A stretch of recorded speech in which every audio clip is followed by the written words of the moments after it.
Wendy. A distant female voice called. Wendy furrowed her dark brows and sighed. A strand of russet hair shifted and then settled on her open forehead. Her black eyes flickered, and the girl let out a soft groan before falling silent. She dreamt of a chamomile meadow with bright red poppies.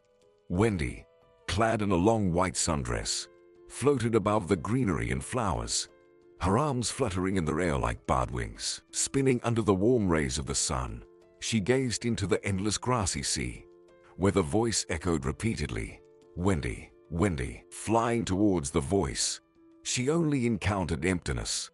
No one. She looked around at the green forest. Maybe there. The voice seemed to come from everywhere and nowhere. "Wendy," echoed right next to her. Wendy jolted and sat up in bed.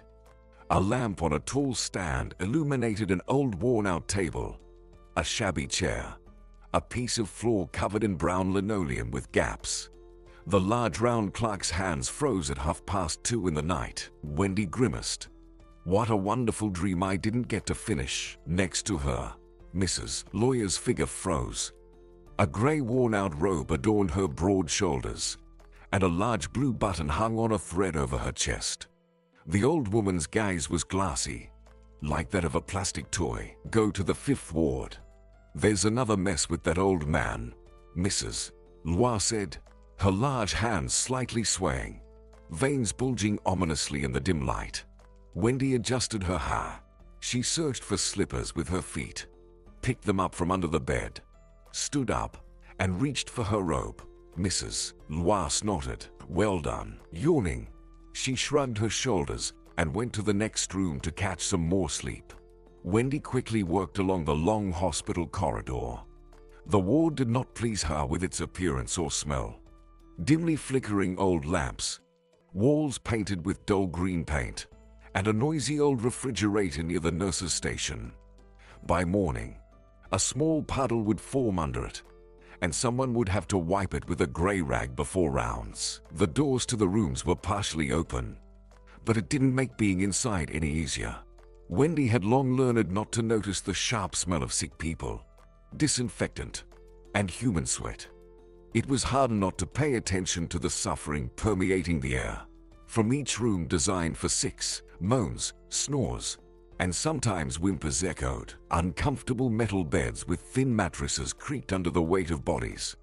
Silhouettes of bottles with warm water and forgotten dinner plates darkened on the nightstands. Here's the 5th ward. Lonely old people and homeless individuals were usually placed here. Being in the hospital was unpleasant, and in this one, on the outskirts of the city, even worse. The old 2-story building, constructed in the 60s, long needed renovation, and people referred to it as the Plague House. It looked like a concrete block from the outside. Peeling paint on the facades, swollen window frames, and rusted, sagging roofs were more discouraging than illnesses. Those taken away in ambulances anxiously listened to doctors' conversations to understand if they would be brought to the Plague House for treatment. Only upon hearing 15th on Bear Street would they desperately pull banknotes from their pockets, begging the doctors to take them anywhere else. That's why modest, lonely, and helpless people sought treatment in this hospital. Some managed to leave on their own 2 feet, while others, well, that's just how fate works. The cemetery wasn't far, just across the road. Leaning crosses and overgrown graves behind a low concrete fence didn't contribute to a positive atmosphere for the patients. Wendy cautiously pushed the door. It squeaked softly. In the corner, a mound of dark blankets revealed thin elderly legs sticking out. The indifferent moon peered through the window. How many of such unfortunate souls had it witnessed? Hundreds. Eternity was something the moon understood, but humans feared it, stubbornly clinging to what they called the present. Yet, the present was so fleeting a gust, and it crumbled. Today you are young and healthy, and tomorrow you're a neglected ruin. A quiet groan echoed. The old man was clearly not doing well. Wendy approached the bed. Gently lifting the blanket, she surveyed the emaciated body, damp sheets, a patchy beard she had trimmed just a few days ago. and now it had grown again. "Mr. Corduroy." Wendy touched the old man's shoulder. "Mr. Corduroy, are you asleep?" The old man groaned louder and waved his exhausted hand, as if shooing away a fly, then struggled to open his eyes. In the dim light, they sparkled. Even when Mr. Corduroy first arrived at the hospital, and Wendy took him to the sanitary room for washing and medical care, she noticed how beautiful his not-so-old eyes were. His shiny bald head was adorned with a wreath of long, untrimmed gray hair. He reminded Wendy of some ancient Greek philosopher she had seen in a history textbook, especially when she wrapped him in a hospital sheet. "Hey, who's there?" A hoarse voice sounded. "It's me, Wendy," the girl whispered. There was no one else in the ward. It turned out that Mr. Corduroy was lying here alone. Winter had not yet arrived, so the unfortunate ones who suffered frostbite and ended up in the hospital still slept on benches in the park or sought shelter from the bad weather in basements. Mr. Corduroy had hidden there 3 days ago, warming his chilled fingers by the hot radiator. Then the communal workers arrived and drove everyone out into the pouring rain. A heavy lock was put on the basement door. Mr. Corduroy hoped to wait out the bad weather at the train station. The icy wind and slush did their job. The next day, the old man developed a fever. His back hurt badly, and by evening, he lay at the bus stop right on the asphalt. Few passers-by disdainfully avoided him, mistaking him for a drunk. Only one middle-aged woman stopped, bent down, scrutinized his face, and then called for an ambulance. That's how he ended up in the plague house. "Mr. Corduroy," Wendy called the old man again. "Let me change your sheets and wipe you down." But the man only groaned in response. Wendy put her hand on his forehead. The temperature was high, and the old man was clearly in pain. Kidney stones or inflammation. Who knows? They don't report it to the orderlies. Their job is to wash the patient, change clothes, feed if they're too weak.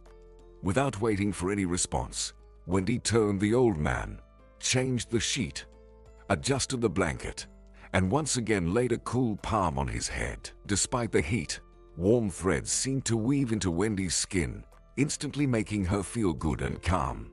Wendy smiled, saying, "A strange feeling." It appeared the moment she first touched the old man's hand. She intentionally peeked into his room several times a day. It was as if something drew her here. Just entering, adjusting the pillow, holding his head while giving him a sip of water made her feel lighter. A real kind wizard from a fairy tale. Wendy smiled to herself. Dr. Reed's nitpicking, Mrs. Lawyer's complaints, and her own sore back from the workload were immediately forgotten. She genuinely cared for Mr. Corduroy and felt sorry for him. He looked so lonely within these walls. "I need to go to Denise and ask her to give him a painkiller," Wendy thought and closed the door. Mr. Corduroy continued to breathe heavily. Wendy quickly worked down the corridor to the nurse's room. The door, of course, was locked. She knocked gently silence. Then she knocked harder and, raising her voice, called out, "Denise, Denise, open up. It's me, Wendy." Behind the door, there was a creak, a rustle. After a minute, the door opened, revealing a sleepy and displeased Denise. "What do you want? Completely lost your mind wandering around at night?" "Denise, there's an old man from room 5, Mr. Corduroy. He's groaning a lot, and he has a fever. Check the prescriptions. Maybe you can give him an injection." Denise rubbed her eyes and yawned. "He's not allowed anything. Dr. E didn't leave any instructions. That's it. Don't disturb. Let me get some rest." And she slammed the door. Wendy looked perplexed at the door, once again surprised by the callousness and indifference of those she worked with. Denise was always rude, with both nurses and patients. She yelled at the elderly so loudly that they flinched, shrunk, and tried not to cross her path unnecessarily. But Denise was kind only to one person, her superior. It was rumored that their relationship was not just friendly, and often Denise slipped out of Dr. Reed's office, adjusting her hair on the go and tugging at her robe. The age difference or the appearance of her lover didn't bother her. The short and round head of the department briskly walked around the ward, giving orders. Sometimes he playfully pressed against the young nurses, but he tried to do it in Denise's absence. She was jealous and could throw a full-blown tantrum. In such moments, Dr. Reed blushed, raised his short arms in a pleading gesture, and quickly moved into his office. When Wendy appeared in the ward, Dr. Reed's eyes lit up. Smiling with yellowish teeth, he invited her to come to his office for coffee. "I don't have time," Wendy said shyly. "Oh, come on. Patients aren't going anywhere." And he took her elbow. His hand slid lower, but Wendy recoiled. She rushed out of their office and ran to the utility room, unaware of Denise watching her closely. Denise's deeply small eyes didn't bode well. She knew Reed too well and understood why he summoned this naive girl to his office. In the morning rounds, Wendy decided to tell the head about how bad the night was for the patient. Mr. Corduroy would hardly complain. He was too weak, and his character seemed reserved. But would Dr. Reed listen to her? He had hinted several times for her to linger in his office, and then explicitly suggested not to resist. "For whom are you keeping treasures?" he sarcastically remarked. Wendy remained silent. She felt terribly ashamed and uncomfortable that the respected doctor could stoop so low. "But see for yourself," Dr. Reed said. "I won't persuade you for long. Take it or leave it." Since then, constant nitpicking began. The floor was poorly cleaned. The window wasn't closed.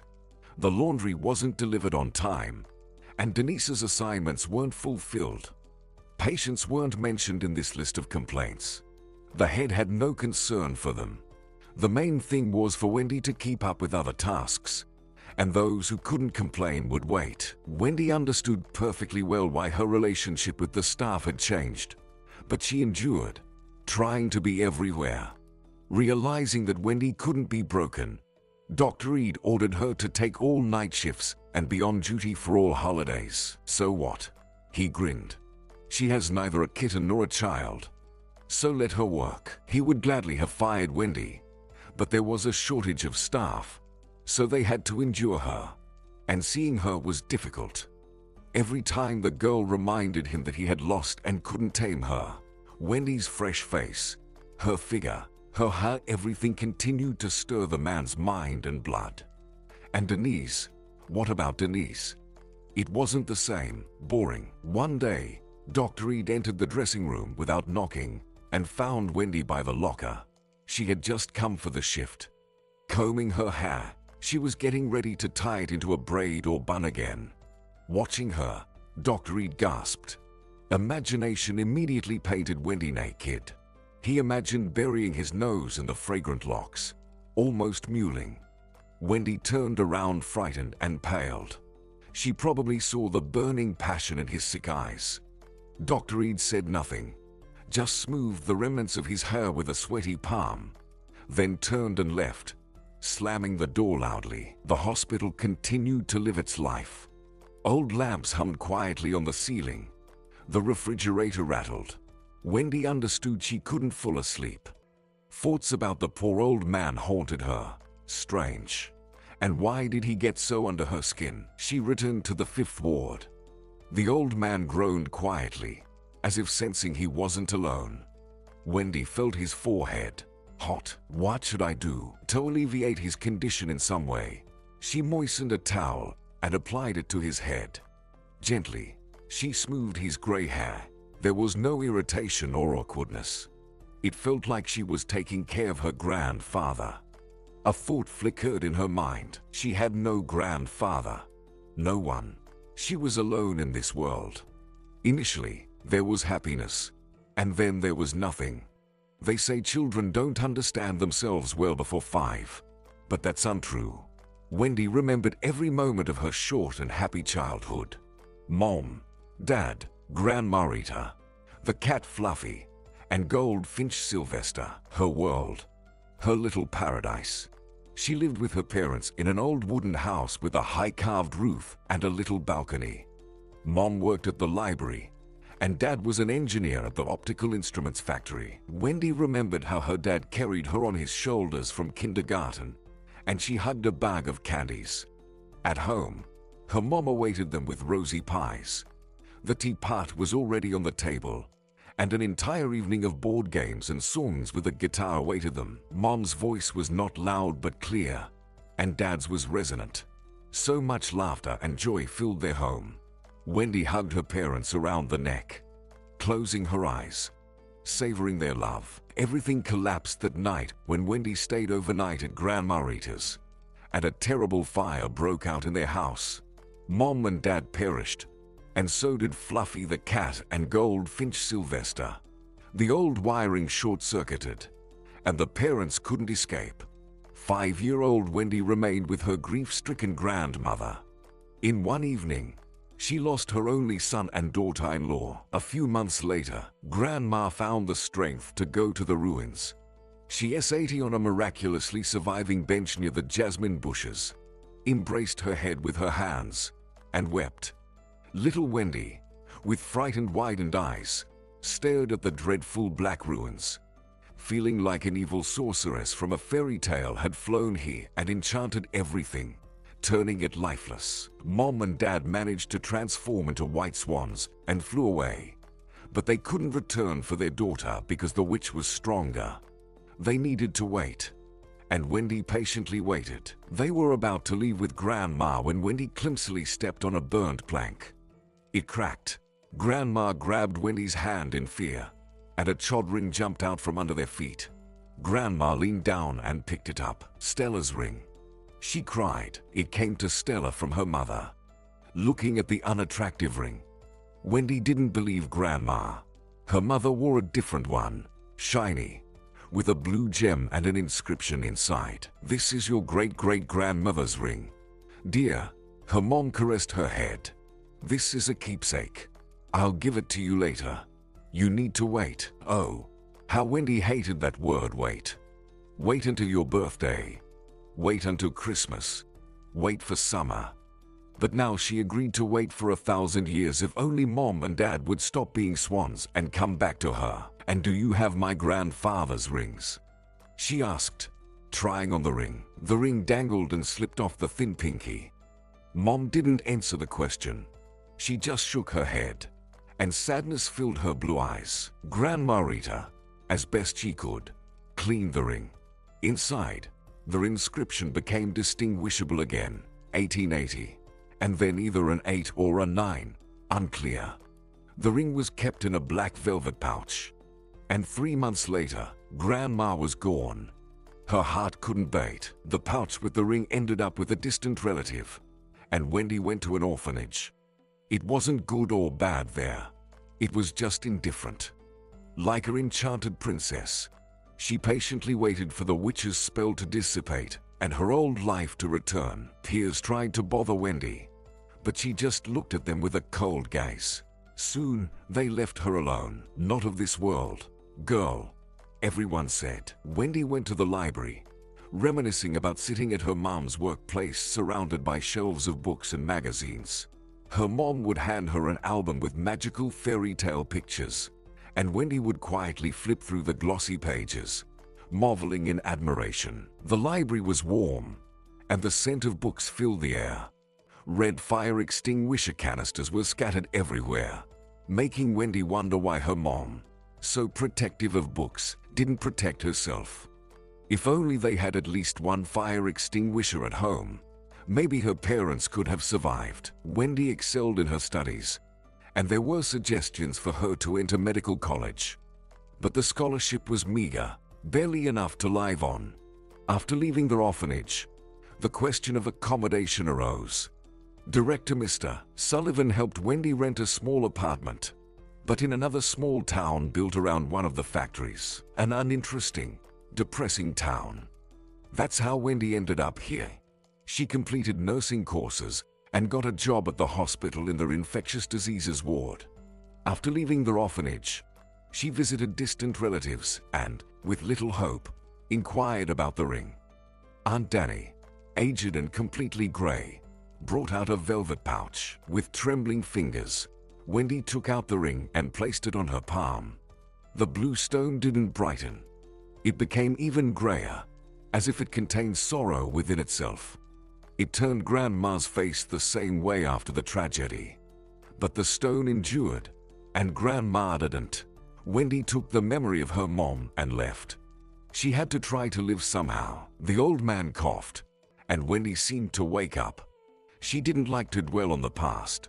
It made her want to cry immediately. And now this long night and a feeling of helplessness. In the morning, I'll go straight to Dr. Reed.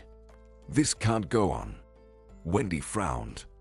The white coat and eyes glowing with kindness made her look like an angel descended from the heavens, but unable to protect. Finally, the gloomy and melancholic morning arrived. The ward gradually woke up and came to life. An annoyed Denise walked through the corridor, shouting at patients, opening ward doors, and mercilessly turning on the bright light. However, the patients closed their eyes, grimacing with parched mouths, preparing for their usual dose of personal injections and pills. Patients endured painful shots from irritated Denise, wincing and combed through spots dried overnight, visible through pajamas and gowns.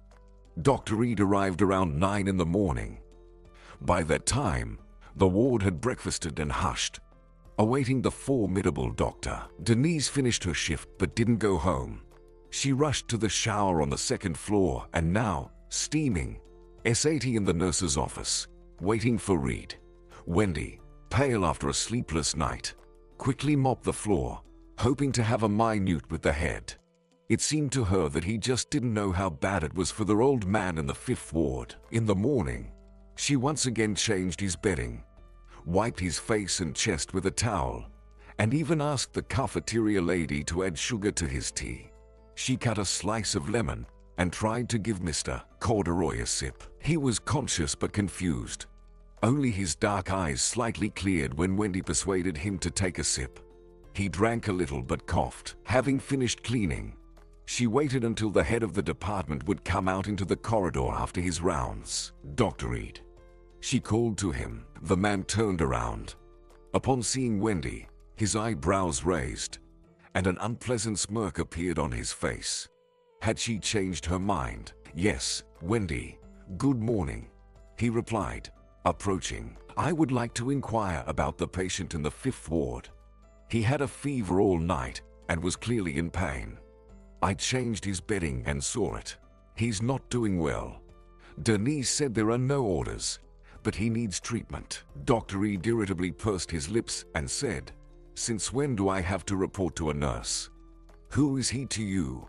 A relative? No, Wendy replied, blushing. But, so, focus on your direct duties. Patients will be taken care of by licensed specialists. Dr. Reed smoothed a strand of hair on his bald head and smirked self-satisfied. She started talking and daring. How can we persuade her? Suddenly, a brilliant idea struck him. He glanced at Wendy, licked his lips, and approached her, almost pressing her against the wall. Wendy sensed a faint scent of citrus. Leaning in, almost touching her cheek, Dr. Reed whispered, But if you, Wendy, feel sorry for some tramp, maybe we can discuss how to help him in my office. Wendy pressed herself against the wall and turned away. She found both his breath and his lips repulsive, along with his indecent suggestions. She shook her head, slipped out from under him, and almost ran down the corridor. The shift was over. It was time to go home, but Wendy couldn't bring herself to leave the hospital. She went to Mr. Corduroy again, adjusted his pillow, tried to give him a drink, but the old man either slept or pretended to, showing no reaction to her touch. He only breathed heavily and tightly pressed his lips. Wendy had noticed before that Dr. Reed paid almost no attention to these unwanted patients, prescribing the most basic treatments, if anything, on paper. The saved expensive medicines mysteriously disappeared. Where to? Denise probably knew. After sitting by the bed for a few minutes, Wendy sighed, stood up, and was about to leave when she heard the old man's quiet whisper, Daughter, it hurts. Where? Where does it hurt? Wendy leaned toward Mr. Corduroy's face. Everywhere. Daughter. Everywhere. It's staring. Burning all over. Wendy hesitated for a moment, but after just a few seconds, she rushed out of the room. All her modesty and shyness seemed to evaporate. She walked down the corridor with determined steps, opened the door to the head's office without knocking. Her cheeks burned with indignation. Dr. Reed wasn't alone. 2 more doctors S80 at the table. Together, they all stayed in surprise at the nurse who burst into their office. Dr. Reed, Wendy began, then turned her gaze to another doctor. The patient in the 5th ward is in really bad shape. He's in pain. If you don't help him right now, I'll file a complaint with the Ministry of Health, she said. You're not treating him. Their office fell silent. Both doctors lowered their eyes and started examining their folded hands on the table. Dr. Reed got angry. Get out. Who are you? Dr. Braun, he said, addressing one of the doctors, as if asking him to throw her out. I won't leave. Wendy's knees trembled with fear and excitement. Dr. Reed widened his eyes and was about to shout when suddenly Dr. Braun looked sympathetically at Wendy and said, I'll go take a look. Dr. Reed, do you mind? Without waiting for an answer, he stood up from the table. Wendy immediately followed him, as if afraid he might change his mind or the head would now forbid any movement. Silently, they reached the 5th ward. Dr. Braun examined the old man, called the duty nurse, and gave short and swift instructions. 5 minutes later, she was administering a shot to Mr. Corduroy. 15 minutes later, the old man felt better, and his groans subsided. Wendy was ready to hug the young doctor. He had recently joined the department. Thank you. Thank you. She thanked him. Dr. Braun looked embarrassed. No problem. Is he someone you know? No, he's just a patient. Seems like he has no one. The man looked at the bewildered face of the girl in surprise. Amazing. So beautiful. Yet working as a nurse. Who among the young and beautiful would agree to this now? You have a kind soul, Wendy. Dr. Braun smiled. Don't worry. Go and rest. You had the night shift. I've made all the prescriptions. Prescribed medicines from the latest range of antibiotics. See, for some reason, he showed Wendy a sheet where the name was quite legible. Wendy blushed, smiled shyly in response, took another look at their old man, and left. She rode home with a light heart. Opening the door to her apartment in the building, Wendy listened. The dark corridor was lit by only one dim light bulb. Not hearing the usual drunken shouts and curses from her neighbor, Wendy sighed with relief and entered their apartment. There were only 4 apartments in the building. In this 2-story old house, painted yellow, lived generally unhappy people. Wendy lived modestly and quietly, unnoticed, like a mouse in a burrow. She often worked shifts and, in moments of rest, read, embroidered, or simply slept. Every time she went to bed, she awaited her mother and father in her dreams, hoping they would come to her on white swans and take her to a place of happiness. The next morning, she had to go back to her shift. The window showed a fine rain, a cold wind, and gloomy gray clouds hanging directly overhead. Wendy hurried to the hospital. She really wanted to see Mr. Corduroy and make sure the medications helped, and he was feeling better. Wendy changed into her uniform and rushed to the 5th ward.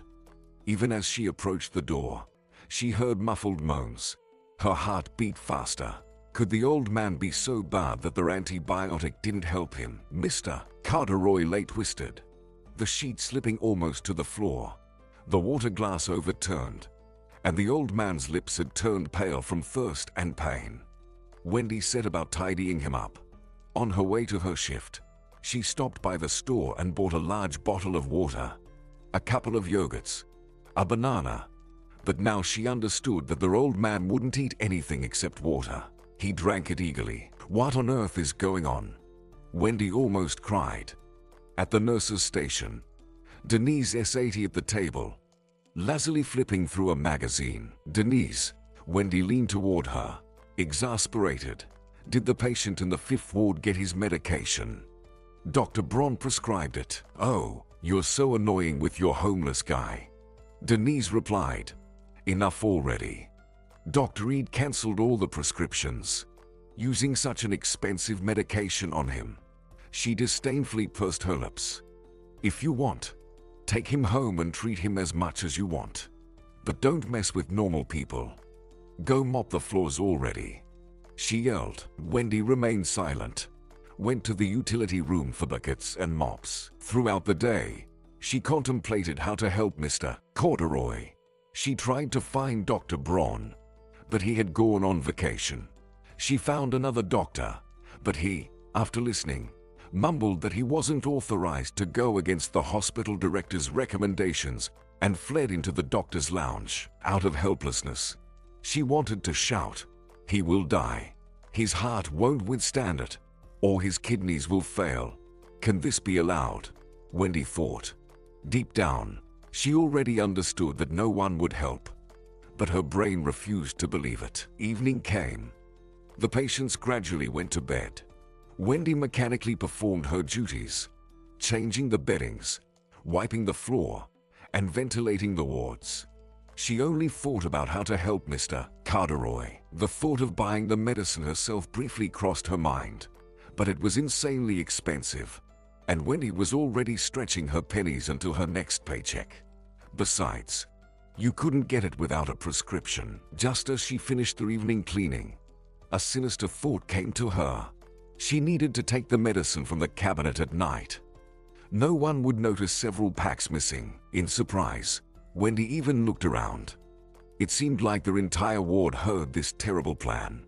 She had never taken anything that didn't belong to her. What would her mom and dad say? Out of shame, Wendy even closed her eyes, as if her parents stood in front of her, asking, "How could you think of such a thing, daughter?"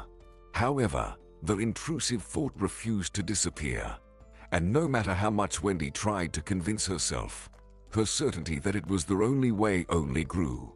She couldn't watch calmly as their unfortunate old man faded away. Wendy didn't believe in God. How could she believe in him when he didn't save her parents and condemned the girl to orphanhood?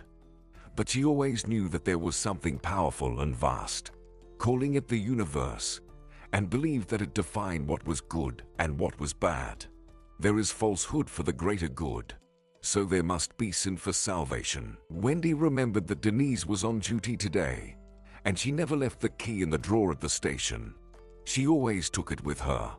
Once a night, she did get up to administer injections to those who needed pain relief on the schedule. To do this, she opened the safe where potent drugs were stored, so the key stays in the box in the nurse's office. Usually, it remains there until morning. Wendy's fingers were freezing. It means she can quietly take the key at around 3 in the morning and return it back in the morning. Denise quickly administers the injections and immediately goes to sleep, unlikely to check the contents of the box. "What are you doing here?" A voice came from the side. Wendy jumped. Denise, as if she guessed what Wendy was thinking. Denise, suspiciously squinting her eyes, stared at her intently. What's on her mind? Is she praying? Their eyes looked pure, innocent. Night fell. Wendy checked on their old man again. He was still in bad shape. With a heavy heart, she went to the utility room. She couldn't sleep, and she wouldn't. Nervous tremors ran through her as if she had chills due to excitement. She tried reading a book, then solving a crossword puzzle. But, realizing she couldn't concentrate, she stood up and walked to the window. Autumn outside the window. Wendy stared at her reflection and saw only a silhouette and big frightened eyes. "Why are you doing this to yourself? What if Denise catches you red-handed? There will be shame. She will try to tell the whole hospital that she caught a thief." Wendy felt scared. How awful it is to be alone. No one will help, advise, protect, or shelter. And why does she care so much about the fate of some homeless man? It was 12:30. The hands on the clock moved slowly. The girl waited patiently. Finally, around 2:45, She heard shuffling in the corridor. Denise's gait is unmistakable. After waiting for a few seconds, Wendy cautiously cracked the door and peeked through the gap. No one. Only the distant noise of Denise preparing for procedures. Wendy quickly slipped out of the utility room, her heart pounding, a lump in her throat. Wendy sighed and rushed forward. She worked as if afraid she might change her mind, turn around, and run away. Here's the door. Inside, there's a dim light. 2 steps to the table, a second to grab the key, and 2 steps back. What if Denise catches you on your way back? Wendy shook her head, trying not to panic. Whatever will be, will be. It's too late to retreat. She pushed the door sharply. 1 step, another. Fingers hovered over the box with the metal key at the bottom. Wendy quickly snatched it and tucked it into the pocket of her robe. It felt like a dream. She took a step toward the door and only then heard Denise returning down the corridor. In horror, Wendy froze. Out of fear, she scanned the room, searching for a place to hide. But there was nowhere to hide, except to climb into the closet or under the bed. But that would be foolish. Wendy closed her eyes, preparing for disgrace. Denise's footsteps seemed deafening. A meter left, half a meter, a few centimeters. Wendy stopped breathing. Sweaty palms clenched the key in her pocket. The door handle moved, creaking, and cracked open. Wendy wanted to scream from the tension. Denise. Suddenly, Mrs. Lawyer's voice echoed. Come here. You missed the 7th ward. Oh, come on, Mrs. Lawyer. Denise said, I've already closed the safe and written everything down. The door opened a little more, and now you could see the edge of the robe and a thick leg in rubber slippers. Go, Mrs. Lawyer said, or I'll complain to the chief physician tomorrow. Mrs. Lawyer shouted. Yeah, I'm going. I'm going, Denise said displeased. Wendy listened to the footsteps moving away and couldn't believe her luck. Saved. For safety. She waited another minute and only then dared to crack the door open. She hid around the corner and went down the stairs. She absolutely didn't want to meet Denise. By her frightened look, only a blind person wouldn't guess that she had done something. Fearing the consequences, Wendy waited on the stairs for 40 minutes. Of course, Denise had long since returned and was probably asleep, but she didn't want to take any risks. Deciding it was safe, she worked down the corridor like a ghost. At the medicine cabinet, she glanced around again. All clear. She cautiously unlocked it and scanned the shelves of medicines. White boxes with red letters were neatly stacked on top of each other. Wendy smiled. She was afraid she wouldn't find the medicine she needed.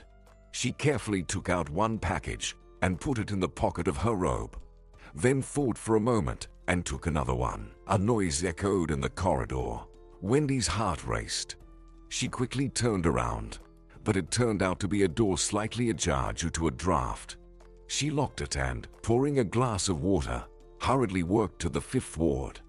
The old man had a fever again. He breathed heavily but didn't groan. Wendy read the instructions again and squeezed out a large tablet onto her palm. Realizing that Mr. Corduroy wouldn't be able to swallow it, she dissolved it in water. A pleasant raspberry scent reminded her of the chewing gum her dad used to buy for her. After the old man took the medicine, he became calmer and fell asleep half an hour later. Wendy, too, dozed off, lowering her head onto the table by the window. At 6 in the morning, she woke up abruptly, as if someone had called or nudged her. She looked at the clock.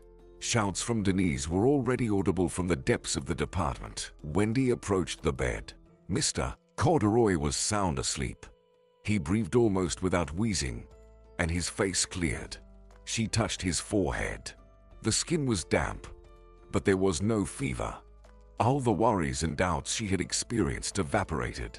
She had done everything right. The medicine works, and that's the main thing. With a light heart, Wendy left the ward and started her usual duties. Throughout the day, she checked on Mr. Corduroy several more times. She will give him the next tablet in the evening. Thank you, dear, The old man smiled when Wendy helped him with lunch. "Bless you. Just take care of yourself." Wendy blushed, happy that Mr. Corduroy was gradually coming back to life. "Now I'll recover." Luckily, the doctor took pity and prescribed the medicine. I heard him grumbling that there's no point in spending taxes on people like me. But I wasn't always like this. The old man suddenly justified himself. "Don't think about it," Wendy said, looking around to make sure no one was listening. "You rest, and I'll come by again soon." She was about to leave when a dry, warm hand grabbed her arm. "Thank you, Wendy. My wife had the same name." The old man sighed heavily. Wendy froze. A wonderful feeling of peace and joy enveloped her again. She didn't want to leave, but she quietly smiled and hurried into the corridor. In the evening after dinner, she again dissolved the medicines in water and, leaving one more tablet, told him to take it himself in the morning. Denise caught Mr. Corduroy in the act.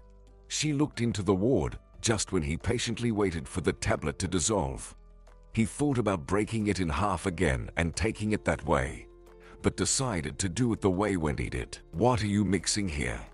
Denise asked rudely, staring suspiciously at the somewhat murky liquid. "Will you poison yourself?" She grabbed the glass and stuck her nose in, sniffing. "So, it's an antibiotic. Where did you get it?" she asked menacingly. "Where did you get it, I ask?" "So, the doctor prescribed it, and the nurse started giving it to me." "Which doctor? What nurse?" Dennis widened her eyes. Mr. Corduroy fell silent, helplessly gesturing with his hands. He lowered his head and cursed himself with the last words. He shouldn't have said anything at all. Now this stout woman is yelling at him, and she'll probably take away the medicines. Denise, realizing she wouldn't get anything from the old man, turned around, still holding the glass, and went to the nurse's station. There, she placed it on the table, almost spilling the water, and hurriedly opened the medicine cabinet. Just as she suspected, 2 packs were missing. "Dr. Reed!" She shouted loudly. "Dr. Reed!" She ran towards the head doctor's office. He came out on hearing her voice. Denise was calling him too loudly. Maybe there was an emergency. God forbid, someone fell out of a window or something. "What?" he asked anxiously. He worked hurriedly down the corridor towards her. Denise exhaled and began to tell him what she had found.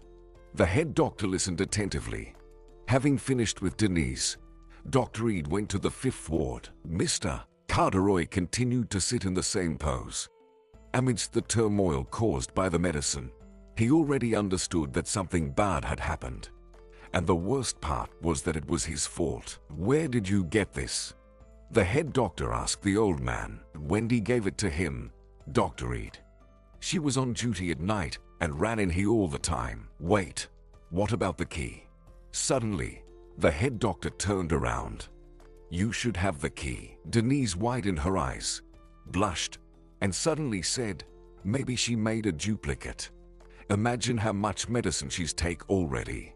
Probably reselling it, and we have a shortage." "Oh." The woman got scared and covered her mouth with her hand. Dr. Reed glared at her with malice. "Write me an explanation and call Wendy urgently.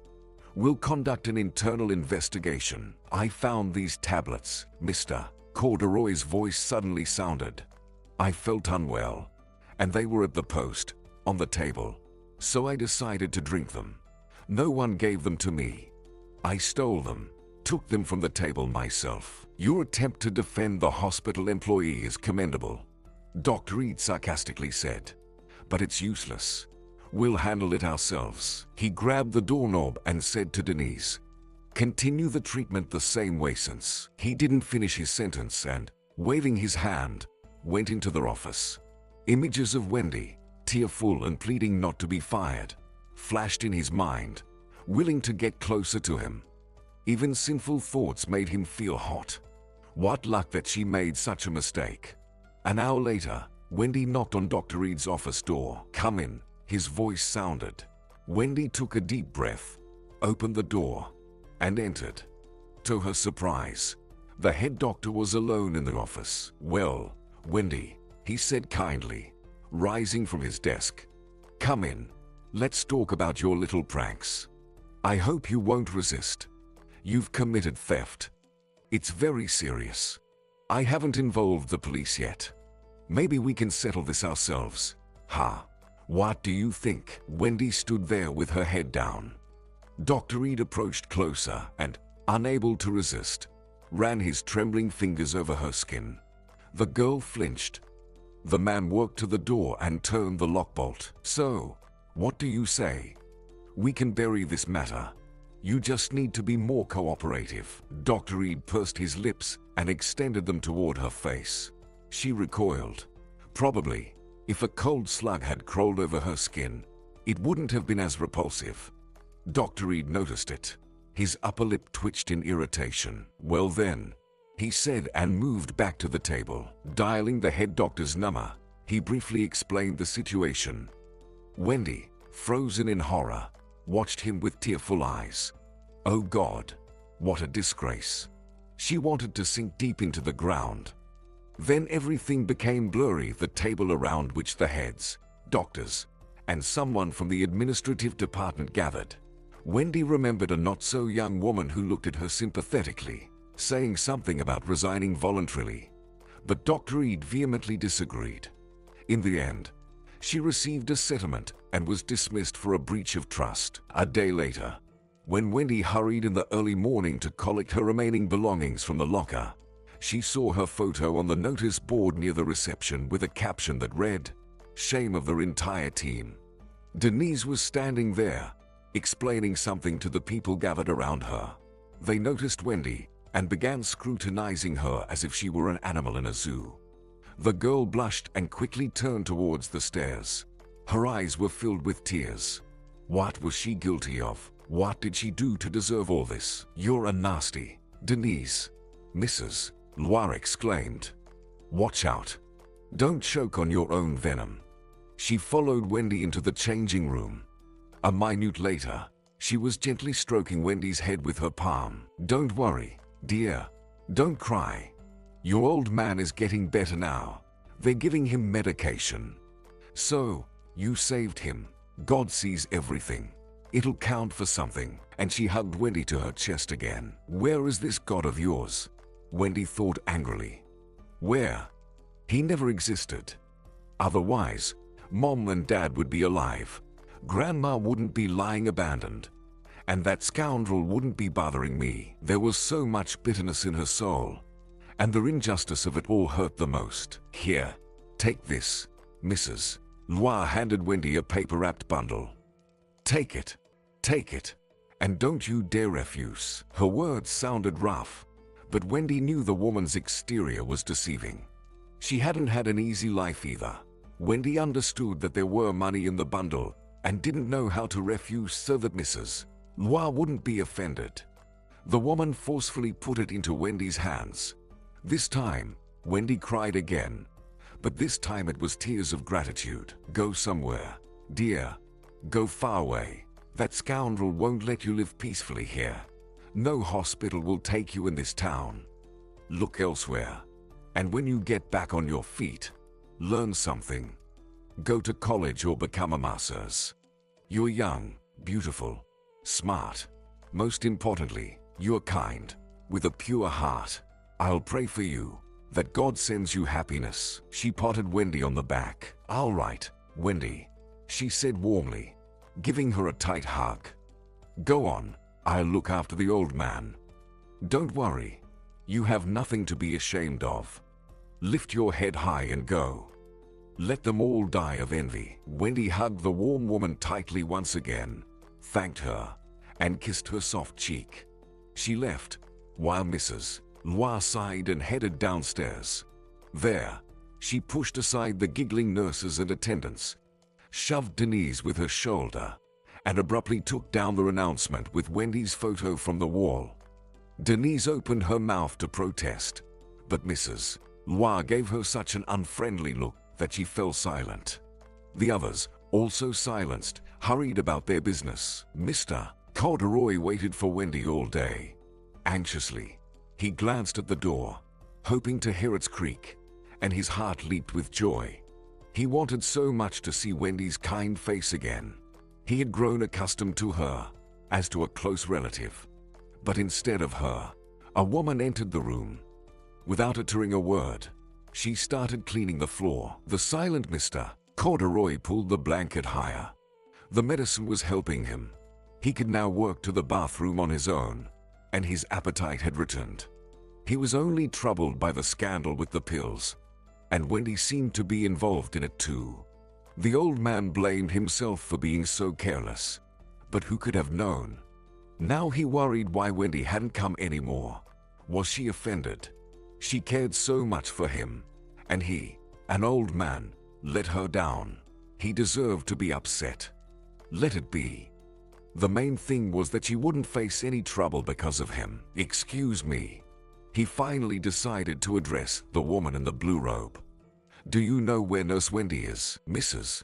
Noir looked at the old man, paused, and replied, because of you, the girl got fired.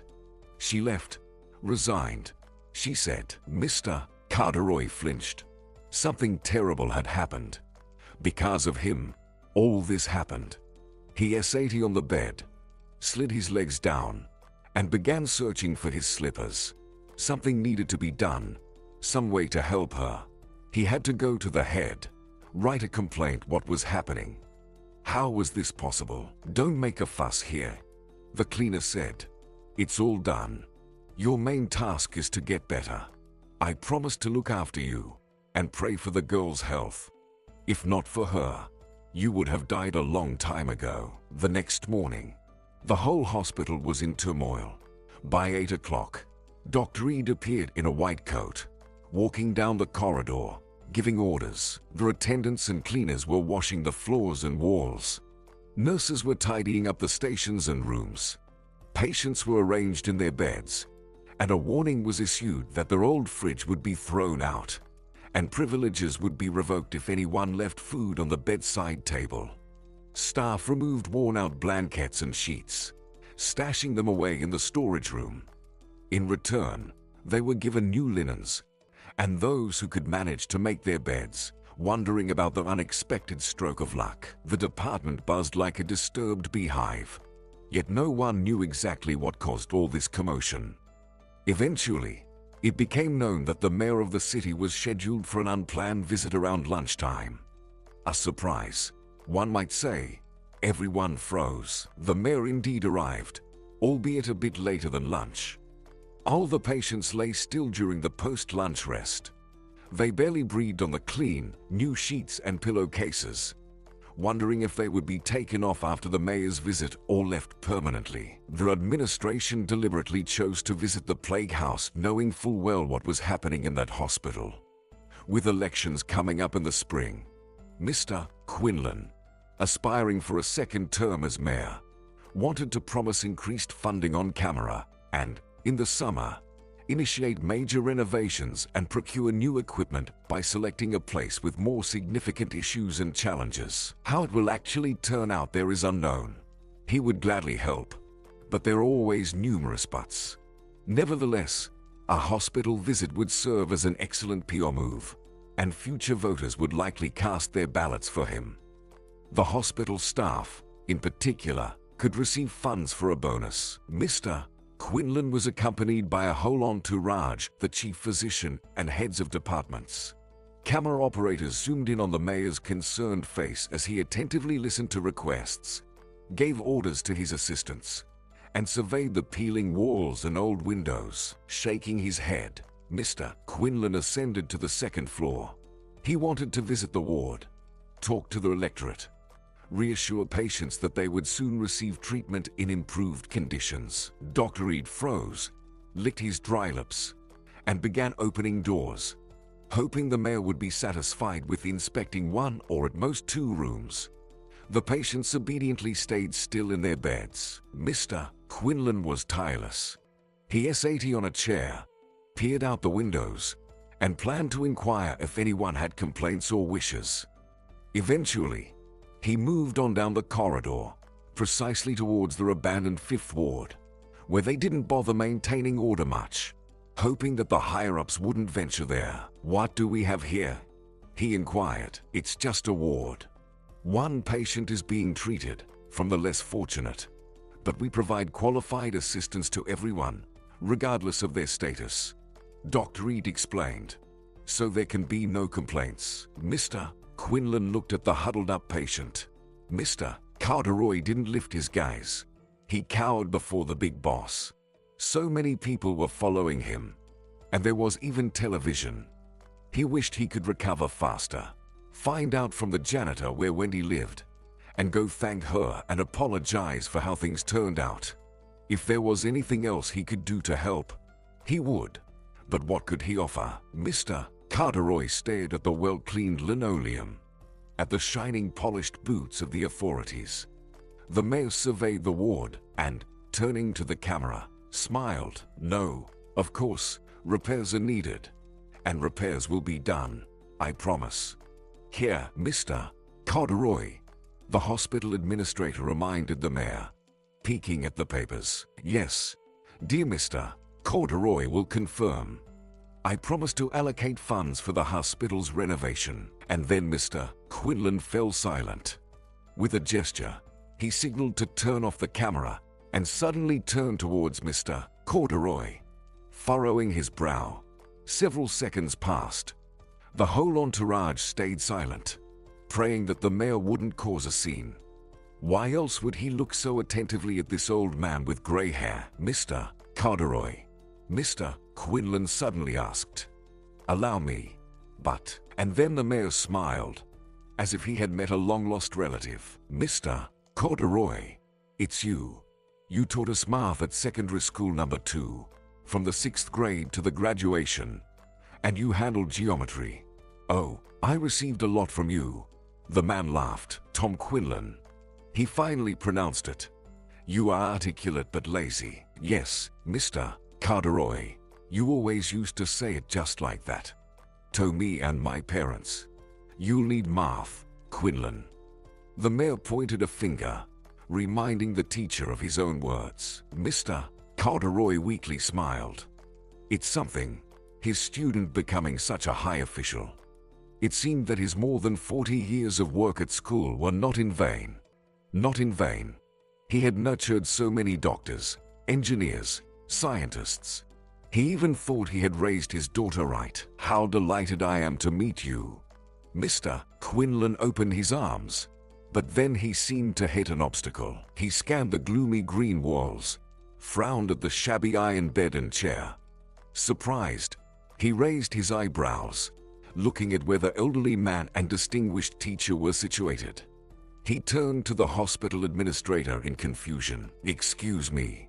Why is the patient in such conditions?" "Well, everyone here is in the same situation." Dr. Reed tried to come up with an excuse, breaking into a cold sweat. "No repairs, as you know." "So, I know about the repairs," Mr. Quinlan replied. "But in other wards, you managed to tidy up. And here, what is this?" The mayor pointed disdainfully at the hole-ridden blanket covering the mattress. "And why is this elderly man with health problems in a cold ward?" "Well, the windows are old," the administrator replied. "We are doing our best, considering there's no funding." "Don't hide behind funding," Mr. Quinlan said. "Even in such conditions, one can live with dignity." "And you?" Everyone in the room froze, waiting. Dr. Reed nervously swallowed and pleaded with his eyes for the old man not to complain about the poor treatment he had received. Or more precisely, not received initially, as it could cost him his job. "Immediately transfer Mr. Carteroy to another hospital. I'll personally oversee it. Start an unscheduled inspection here tomorrow. Extensive and serious, or else." The mayor turned to the hospital administrator and chief physician. "I have many questions. This is unacceptable." He waved his hands in frustration. The next day, Mr. Carteroy found himself in completely heavenly conditions in a separate comfortable ward. The chief physician personally examined him, and meals were brought right to his bed. Mr. Carteroy cherished the phone number of his student, Now the mayor. As soon as he felt better, he would find out where Wendy lived and restore justice. Wendy surveyed her gloomy apartment, where everything was neat but too poor. It was true. What's the use of not harming anyone? Misfortunes kept falling on her head. Maybe Mrs. Loire was right, and it was worth leaving. But where? Wendy counted her money. It was not much, but if spent wisely, it would be enough for tickets and a modest apartment. Perhaps she could find a job with accommodation. Wendy had seen a similar job advertisement. What if she got lucky? She looked at her reflection in the mirror of their old wardrobe and gave a faint smile. Luck? No, it's not about me. Curling up, she lay down on the couch and fell silent. She was dreaming again of a chamomile field. And finally, she saw two swans. It turned out they were on a lake hidden behind the forest. Their white silhouettes swayed on the water, and suddenly, one of the swans flapped its wings, shaking off transparent drops, and swiftly soared into the air. And in a moment, Wendy saw that it was her mom. Young, beautiful, and slightly sad. One of her hands remained human, while the other remained a wing. It seemed like she was pointing the way for her daughter. Gradually, the wing melted in the air, turning into a snow trail trodden in the sky. Her mom's appearance also blurred, faded, and soon only her tender voice remained. Wendy. Wendy woke up. Silence filled their apartment. The clock on the bedside table ticked quietly. The old phone showed 4 in the morning. She went to the kitchen and put the kettle on the stove. The kettle boiled quietly. She had tea with a sandwich, eating 2 mint cookies she loved since childhood. Dad didn't mind going to the father's store to get fresh cookies for his daughter. Wendy suddenly decided on an action, just like back in the hospital when she thought of taking medicine without asking. Thinking about Mr. Corduroy made her heart ache. How is he doing? Sighing, Wendy surveyed the apartment. She would take only the essentials with her, and if anything, she could always come back. She decided to move to the neighboring big city. Finding a job would be easier there. She counted her money once again. Thanks to Mrs. Loire, without her gift, things would have been much tougher. Packing some things into a travel bag, she waited until 7 in the morning and left the house. She walked to the station. Passing by the plague house, she searched the windows for the 5th ward. She wanted to see Mr. Corduroy's kind eyes again. She held no grudge against him. She wholeheartedly wished him a full recovery. The main thing was that he would receive help afterward and wouldn't end up on the streets again. Why did he become so close to her? Probably because he was also lonely, just like her. It's difficult to be alone. She bought a ticket. Departure in 2 hours. Wendy considered it a good sign since she didn't know the schedule in advance. The rainy autumn day wept as if bidding farewell to Wendy, but she didn't feel sad. On the contrary, anticipation of the trip that was supposed to change her life enveloped her soul. Here is the 7th carriage. They say 7 is a lucky number. Funny enough, the seat was also the 7th. Wendy placed her bag under the seat, lifted her legs, and moved closer to the window. The rain obscured the view of the platform, but she could see those bidding farewell under umbrellas, passengers awkwardly pushing bags and suitcases, embracing one last time, and hastily boarding the train. The conductor passed through the aisle, checking if everything was in order. The train slowly gained speed. Brick buildings, depots, and wagons flashed by the windows. Passengers settled in unhurriedly. Only after that did they make themselves comfortable to gaze at the passing melancholic autumn landscape. They were comforted by the realization that the rain and wind remained outside, and inside the carriage, it was warm and cozy, and soon they would arrive in their hometowns. Wendy listened to herself. There was no sadness. That's when she realized she had done everything right. The unknown was frightening, of course, but moving forward reassured her. For the first time in her life, the girl didn't obediently wait to see where the current would take her, but decided to try and shape her destiny.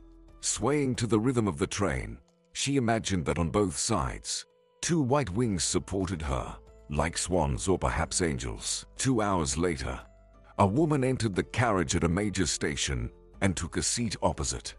She wasn't young. You could estimate her age at around 60. A round face almost without wrinkles. Smoothly combed hair pulled back into a voluminous bun. Judy. She introduced herself, glancing at everyone. Help yourselves. She placed a paper bag on the table, emitting the delicious scent of freshly baked goods. She had baked in the morning. Everything was fresh. Don't be shy. Take some. The woman said to Wendy. Wendy cautiously took a pastry. It was golden and still warm. Do you want some tea? I brewed it from herbs. Like a magician, Judy pulled out more and more supplies from her large wheeled bag. There was already a big thermos on the table. What's your name? Judy asked. Wendy. Good name. And suits you? Judy nodded. Wendy and Judy sat across from each other. Take more. Under your eyes, there are dark circles. Are you a student? The woman looked attentively at Wendy's face. Wendy shook her head and turned to the window. Why tell a stranger about herself? Who would be interested? Judy didn't look away. She could see something had happened to the girl. Her eyes were sad. Where are you going? Home, or to school, or maybe to your husband? Wendy shrugged. She felt awkward. Understanding, she looked impolite. Judy seemed to sense that the girl wasn't talkative. Smiling, she backed off. Later, Judy made Wendy eat a sandwich and poured a large mug of tea. Wendy felt embarrassed but ate. The neighbor fed her as if they were relatives. By evening, the carriage quieted down and passengers dozed off. Wendy, frozen, sat by the window, gazing at the lights flickering beyond the glass. The rhythmic sound of the wheels lulled her, and she dreamed that the train would never stop, and it would keep going until it brought her to a place where she would feel good and at peace. She sighed heavily. What happened, Wendy? She suddenly heard a quiet, gentle voice. Judy was also looking out the window, as if she wasn't addressing Wendy. Tell me, maybe I can advise something. I see you are suffering. Why keep it to yourself? Two heads are better than one. And she looked at her with such sincere kindness that, without noticing it, Wendy began her story. She wanted to talk, to feel that there was a living person nearby. Even if Judy couldn't help her, at least she would listen and sympathize. The train rushed through the rain and bad weather, and in the dimly lit carriage, two women, young and old, tried to figure out what to do now. Well, here's what Judy finally said after listening to Wendy. You don't need to be alone in a big city. Someone might take advantage of you. Besides, your money will run out quickly. Look, I work in a country house for a family. As a housekeeper. She smiled. They need help right now. Sort of like a caregiver for their old house owner. Don't be scared. The people are good. They won't harm you. Accommodation and meals are on them. The walk is no more complicated than at your hospital. Besides, they have medical staff and doctors coming home. You'll live, save up, and then we'll see. Agree? Oh, Judy, don't refuse. Where else will you find such an opportunity but my resume? Wendy hesitated. That's nothing. These are trustworthy people. I'll put in a good word for you. Just don't let me down. I've been with them for many years. I remember when the young master of the house was still a little boy. Thank you, Judy. Thank you so much. I won't let you down. I can do everything clean, tidy up, and even handle the most unruly. Okay, Judy chuckled. I believe you. Wendy smiled and, unable to hold back, burst into tears. She felt so grateful that lately she had encountered kind people. As if the world had finally decided to prove that not only bad things happen in life. One must love, believe, help, and kindness will come back to you. The main thing is not to betray yourself. Now Wendy eagerly awaited the train to reach its destination. She spent the rest of the journey in conversation, telling about herself, and even showing the darkened ring that was her only remaining memory of her mother. Judy listened and occasionally turned to the window to discreetly wipe away the tears that welled up in her eyes. Poor girl, so young, and already so much injustice has befallen her, she thought, shaking her head. She held the ring in her hands, surprised as she looked at the inscription inside. She had never touched antique items before, let alone those with such a tragic history. Judy herself had a difficult fate. Her husband had died long ago, and her son died of meningitis when he was just 1.5 years old. From grief, the woman was ready to lie down in the grave with him. Then she recovered a bit and began to hope that another child would be born. But God did not give her that, and she remained alone. Later, she joined the family of Professor Flynn. Their homes were adjacent. She helped with the household chores even before the birth of their son, Neil. Now Neil is an adult and lives separately, only visiting his parents. Meeting Wendy, Judy felt her heart tremble with surprise. She was filled with compassion and love for this frightened girl with gray eyes. She reached out to her with her whole soul, wanting to help and protect her. What was this? Who knows? Perhaps it was an unspent maternal love. The train arrived at the station early. Judy was greeted by a slender, taciturn man with lush black mustaches. Wendy even slightly opened her mouth in surprise. She had only seen such mustaches in cartoons, as if they weren't real. Here, Heaton, meet Wendy. If Patricia and George allow, she'll be my assistant, Judy introduced. Heaton nodded, picked up their bags, and quickly headed down the platform. Judy and Wendy followed him. Don't mind his grumpy appearance. He's the kindest person. The driver for the academic, Judy said. Are his mustaches real? Wendy asked. Judy even stopped.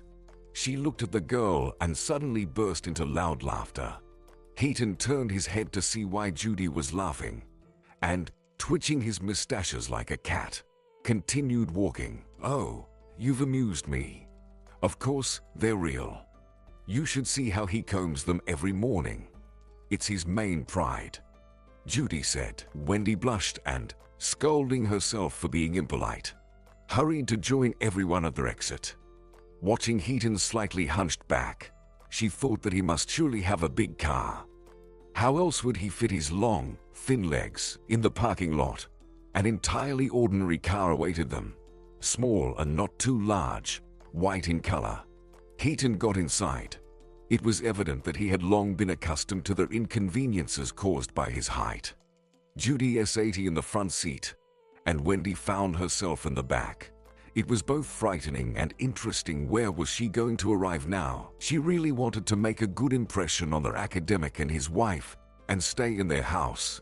She had no idea where to go if they didn't accept her. Calming herself by remembering her good luck so far, Wendy tried to focus on the landscapes outside the window.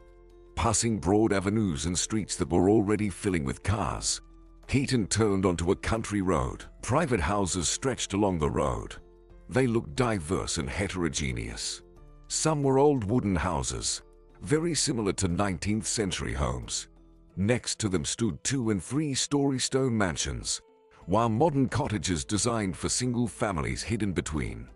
A piece of the forest was visible in the distance, not completely shedding its yellowed attire. The car turned towards the forest. The asphalt road turned into a dirt one, but the surrounding area was well kept and pleasant.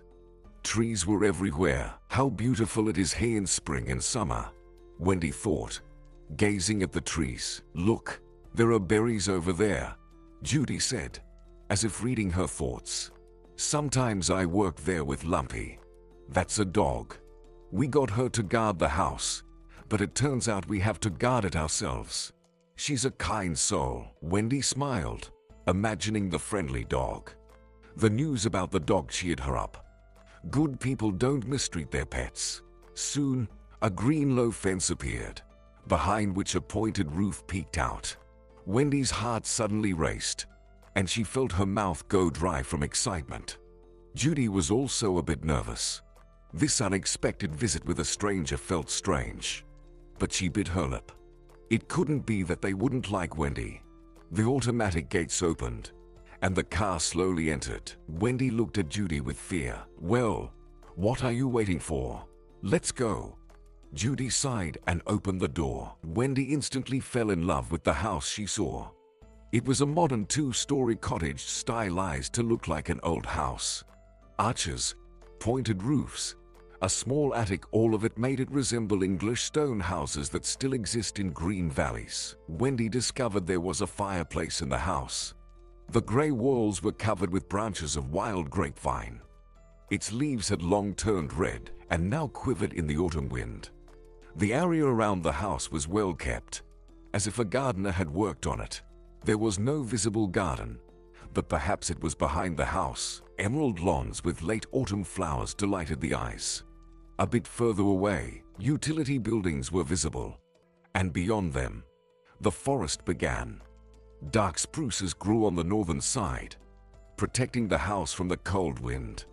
The air was filled with the scent of decaying leaves, grass, and something special. Suddenly, from somewhere Wendy couldn't figure out, a large dog with light golden fur jumped out. It barked loudly and happily, running around and looking at Wendy with kind brown eyes. It seemed to her that the dog was smiling. Its face looked so friendly. "Hello, Lumpy." "Hello," Judy said affectionately. "Meet Wendy." The dog turned its head to the side and stared at the girl as if deciding whether to approach her or not. Within a minute, Lumpy was already circling around Wendy's legs, eager to lick her hand. Wendy laughed and petted the dog's silky fur. "He's truly adorable," she remarked. Heaton carried their belongings into the house, and Judy followed suit. Wendy had no choice but to go along with them.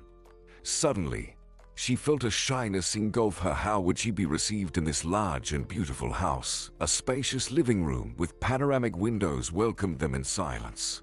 Wendy looked around. One of the walls was adorned with decorative stone, and there was indeed a real fireplace. Inside, logs were stacked, but the fire was not lit. On a low shelf nearby, large ceramic vases with dried flowers stood. In the center of the room, there was a large soft rug and comfortable modern furniture. A bookshelf with books and magazines, a floor lamp, patterned throw pillows, it all contributed to the beauty and coziness. It was immediately evident that this house was loved and cherished. Some parts were adorned with wood, complementing the dark staircase leading to the second floor. Unusual patterned lamps hung from the ceiling, and several paintings adorned the walls, one of them depicting a cottage in the summertime. The house looked even more beautiful in the summer. Wendy sighed. "It would be nice to stay here." Judy gestured to a chair for Wendy, and then smoothed her hair, glanced at herself in the large mirror, and went upstairs. Heaton disappeared through the doors leading to the kitchen. Wendy remained seated in the living room. Time passed slowly. Later, the large red wooden floor clock struck 10 times. Wendy concentrated on the minute hand. Finally, it leaped ahead by a full 10 minutes. Only then did an indistinct sound echo from the stairs, and 2 pairs of legs appeared. Apparently, the homeowner was descending with Judy. Wendy stood up and froze. She was nervous, fearing that her hesitation might disrupt the conversation and make her seem uncultured. "Hello, dear Wendy, right? I'm Patricia. Very nice to meet you. Judy told me about you." "Oh, please, have a seat." Wendy smiled. Before her was a very dignified elderly lady of short stature with gray, neatly trimmed hair. Her intelligent, lively eyes looked penetratingly, as if peering into the soul. Wendy felt a bit shy but sat in the armchair, folding her hands on her lap. The hostess settled opposite her. There was a low table between them, and a few minutes later, Judy brought a tray with cups and a teapot, sitting nearby. Patricia poured the tea herself, offered some cookies, and skillfully led the conversation in a way that Wendy suddenly found herself sharing everything about herself without holding back. "Whatever will be," she decided, realizing that there was nothing to hide here. The old lady nodded and smiled, appreciating the girl's openness. "Well, Wendy, I can see you're a good and decent person, and Judy vouches for you. If our terms suit you, then welcome to our warm company. We don't have noisy entertainments, but you won't find our company dull either. Patricia took another sip of tea and suddenly leaned towards Wendy, patting her warmly on the hand. Stay. I think you'll like it here. Judy will tell you about your duties. They're not many. I don't consider anyone here servants, and I'm not finicky. There are, of course, some rules, but they're not complicated. As for payment, here it is. The lady handed Wendy a contract. We draft the contract to put your mind at ease. No fines, compensations, or losses are specified there. It's all unnecessary. I always trust those I welcome into my home. So, she didn't finish her sentence and shrugged, as if apologizing for not having more to offer. Wendy began reading the contract and, upon seeing the amount she was entitled to as payment for the month, widened her eyes. Then, she looked at Patricia and Judy skeptically, as if she couldn't believe that such a thing could happen at all. It was 5 times more than what she earned at the hospital. It even felt awkward to her. What could they possibly pay her such money for? And to live in such a house on top of that. Well, are you agreeable? If yes, Judy will show you to your room, and I'll introduce you to George a little later.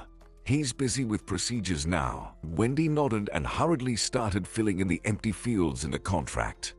It felt like she would wake up any moment in her humble apartment and realize that the beautiful house with a cozy and beautiful living room was just a mirage. That's excellent.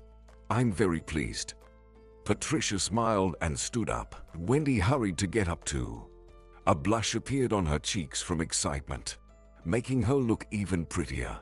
She tucked a strand of hair behind her ear and tossed the slightly disheveled braid over her shoulder. I used to have a braid like that in my youth, the elderly lady said, and now here I am. She laughed with a bright laughter and tousled her short haircut. It looked so natural and lively that Wendy admired it.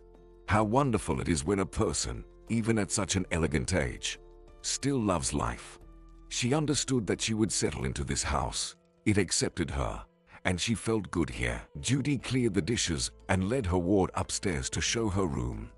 They climbed the stairs to the 2nd floor, passed by several closed wooden doors, then turned the corner and climbed another narrow staircase to their attic. The room turned out to be small but very cozy. Despite the minimal furniture, everything necessary was there: a bed with soft pillows, a wooden shelf, a narrow wardrobe, and a chest in the corner, covered with a quilt. A small window was adorned with curtains. Wendy kicked off her shoes and walked across the creaking wooden floor, stepping carefully onto a vibrant rug made of colorful patches. The room was pleasantly warm, and Wendy was delighted that she wouldn't have to layer multiple sweaters anymore to fend off drafts. How do you like it? Judy asked, glancing at the young woman. It's wonderful, Wendy exclaimed sincerely, carefully sitting on the bed. Judy smiled. You can find bedding in the trunk.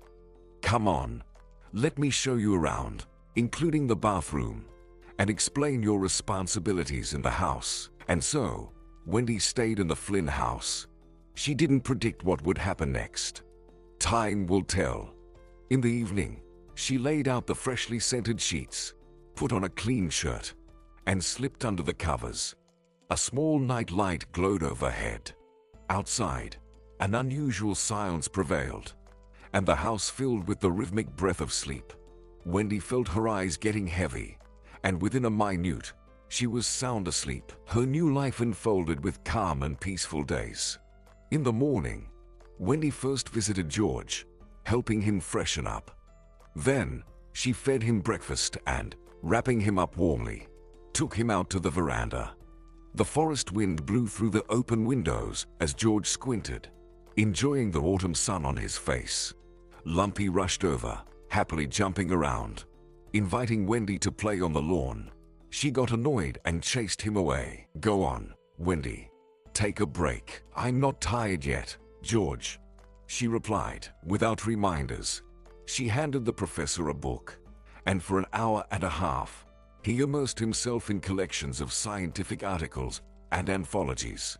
Wendy strictly followed the routine and resisted any persuasion to skip procedures or exercises, returning the grumbling old man to his room by the appointed time, where Charlie and Eden awaited him. They came specifically every day. "Wendy, what if I give you a bribe?" George joked, gesturing towards the nightstand where a box of chocolates lay. "I don't take bribes," Wendy slyly smiled. "And I won't succumb to sweets." The professor shrugged. "What are you going to do with her?" And he admired her gray eyes, soft smile, and shiny thick braid. Sometimes Patricia joined her husband on the veranda. Then he would smile broadly and gently kiss her hand. They were a wonderful couple, and Wendy, watching them, always smiled. There was so much tenderness and devoted love in the eyes and gestures of their old couple as they sincerely and touchingly cared for each other. For some reason, in those moments, her parents came to mind again. She was sure they would have lived to a ripe old age. Dad would still hug Mom by the shoulders, and she would press against him while adjusting his scarf. Wendy easily settled into the house and performed her duties quickly and neatly. Judy was pleased with her. Patricia affectionately called her dear, and George rejoiced like a child when a quiet knock on his door was heard in the morning. Wendy was always friendly, and no one ever saw her discontented. Even the grumpy Heaton started to smile when she was around, and Lumpy never left her side. Wendy was very grateful to fate for meeting Judy just in time, and now she lives in paradise-like conditions. When she had a free moment, Wendy would go to the kitchen and help Judy or just sit and listen to her stories. "Judy, do Patricia and George have children?" "We had a son." Judy lowered her voice. "He died in a car accident with his wife. It was a long time ago. Neil was still a child, never quite recovered. There's nothing worse than losing your own child." The woman sniffled, recalling her grief. Wendy felt sorry for the elderly couple, wondering why fate could be so cruel to good people. "And Neil, does he visit?" "Yes, he does visit, but he's often away on business trips. We all take care of their old folks." Judy smiled. "You'll meet him someday. He's not bad, just has a complex character. Sometimes he clashes with George in an argument. They don't give in. Patricia runs between them, calming them down, but then they make up. If it weren't for Neil, do you think they could afford doctors and care? It's all expensive, and you know it yourself." Once a week, on Saturdays, Heaton loaded them into the car and took them to some kind of board meeting.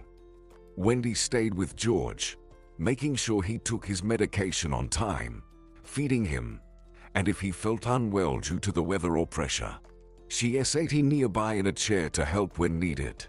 Sometimes it was just a matter of holding his hand, sometimes opening a window to let in the cold autumn air, refreshing the room with dampness and prompting him to snuggle deeper into a warm blanket.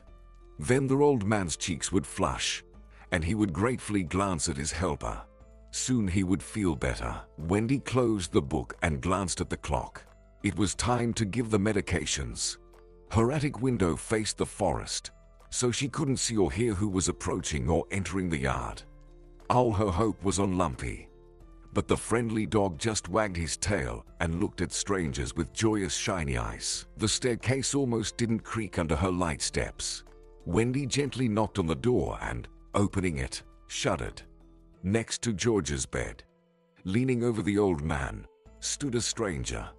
With one hand, he sorted through the medicines on the nightstands, and with the other, he reached somewhere around the head or neck of the sleeping man. "Step away from him," Wendy said loudly, her voice trembling with fear.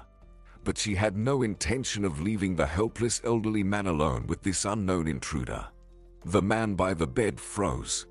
Without taking her eyes off him, Wendy felt for the base of the table lamp, gripped it, and then cracked the door open and shouted towards the stairs. "Heaton, Judy, call the police quickly." She knew there was no one else in the house but her and George. And now, this intruder. But she wanted to scare him off and show that there were more people nearby. "Wendy." Suddenly came George's weak voice. What are you doing? Listen, could you not scream? Besides, I know there's no one else in the house, the suspicious stranger asked, a bit irritated, and turned around. Wendy was faced with a pleasant-looking man in his 30s. Dark hair fell in waves on his forehead. Brown eyes with an unusual hazel shade looked slightly mocking. Wendy realized he was staring at her hand, clutching the lamp's base. I hope you're not planning to shoot me with that, he asked, and suddenly, she guessed who was in front of her. The girl's face flushed. She quickly withdrew her hand from the tool she intended to defend herself with and licked her lips, dried from excitement. Nail, you scared Wendy. George's voice came. Wendy. So, that's the name of your faithful guardian. You know, Grandpa, she's better than Lumpy. Wendy rolled her eyes, thinking, what a cheeky guy. She felt offended being compared to a dog, being called a guardian. What a snob. Thinks he can do anything just because he's the grandson. Of course, he can. A thought flashed as if in confirmation. After all, he is the owner and pays your salary. Well, don't be sarcastic. Neil, Grandpa's voice became firmer. Wendy is a wonderful girl, and she helps me a lot. And you came unexpectedly. I got scared when I saw you, too. I even thought some bandit decided to help himself. Oh, come on, Grandpa. Don't get worked up. George groaned and sat up in bed. Wendy immediately stepped towards him, pushing his grandson aside. Step away, please. George needs to take his medicine, she said angrily, and started unscrewing the lid. Her fingers trembled slightly. She was still agitated, her heart pounding. Please. Neil raised his hands, stepped aside, and again smiled ironically. Wendy managed to notice a mole on his right cheek and thick eyelashes.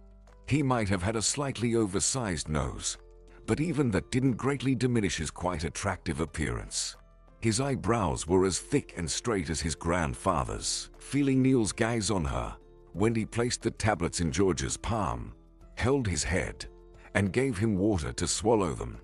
Her cheeks were still red, and Wendy was angry at herself for making a fool of herself. Pondering this, she adjusted the pillow and tucked in the blanket. There, everything's in order now. Shall I go, George? Yes, Wendy. Thank you. Go ahead, and we'll discuss something with Neil here. Wendy nodded and tried to step towards the door when suddenly Neil gently touched her hand. Thank you. Sorry for scaring you. Wendy looked him straight in the eyes, color of dark honey, and saw sparks of laughter in her.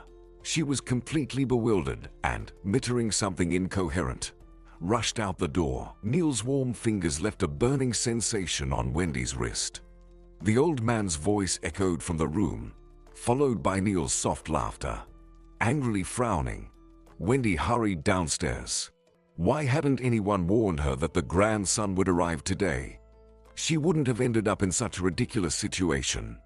But most likely, his visit would be a surprise for everyone else as well. And so it turned out. Patricia and Judy, who had returned, were delighted to see Neil. With laughter, he recounted how today a fragile girl almost hit him on the head with a heavy lamp. Listening to him, Wendy couldn't help but smile. The resentment and fear had long subsided, and she looked at Neil, noticing more and more resemblance to his grandfather. It was decided to set the dinner table in the living room. George also descended to the table, using a special lift attached to the stairs. Patricia fussed around her husband, and he kept reassuring her not to worry. The living room was filled with an unusual noise and commotion. Even Lumpy couldn't find a place for himself and kept approaching Neil, sniffing his hands, then lying down by the fireplace and squinting at the fire. Judy asked Wendy to pass her the decanter with punch. The ruby liquid sparkled brightly under the lamp, and little apples floated inside. To pick up the decanter, Neil stood up from his chair. "Let me help," he said, looking directly into Wendy's eyes. Perhaps he treated all the girls like that. He was accustomed to their anticipation of his attention. Wendy didn't look away. letting him not think she fell under his charm. Yes, he was handsome, and he clearly knew it, but he was too carefree and self-satisfied, and she never liked such types. She handed him the punch and calmly turned to Patricia. Neil raised an eyebrow in surprise, but didn't say anything. "What? Didn't Neil appeal to you?" Judy asked with a smile the next day. Wendy blushed and glared at her angrily. "He just startled me. I didn't expect to meet him. He likes surprises." Judy nodded. "But don't worry, he'll get more serious when he gets married." Married? Wendy wondered to herself. What did you think? He's sitting here waiting for you. She asked herself. I don't care about this self-centered guy at all. Wendy answered herself. Judy looked closely at the girl and continued. Today, Nicole is coming. His fiancée. They want to celebrate the wedding in the summer, but they're currently arguing with Grandpa about it. Nicole dreams of having the ceremony on the islands, but George insists on getting married here so that he can attend. Nicole wants a lavish wedding, and George says it's better to celebrate everything with the family. Nicole thinks, and what does Neil want? Judy suddenly interrupted Wendy. She frowned. Wendy's question caught her off guard. Well, probably the same thing. She replied hesitantly. You're always talking about Nicole dreaming, Nicole wanting, and there's no mention of Neil. It's as if he's not even involved, Wendy said with some unclear irritation. She herself didn't understand why she suddenly got so angry. What did it matter to her what Neil and his Nicole wanted? While Judy was trying to figure out what to say in response, Wendy called Patricia, and she gladly escaped from the kitchen. She wasn't afraid to meet Neil. Early in the morning, he had gone to the city, promising to return closer to the evening. Wendy really hoped she wouldn't be invited to the ceremonial dinner today. It felt uncomfortable to sit at the table with the same people you work for. It seemed somehow wrong. After lunch, when George dozed off and Patricia, reading a book, remained to watch over his sleep, Wendy decided to take a walk in the forest. She wanted to be alone, to think about her own things. She called Lumpy, let him out on the other side of the house, and walked along the wide path. She glanced at the sky several times. A light rain was falling, but her bright yellow raincoat prevented her from getting wet.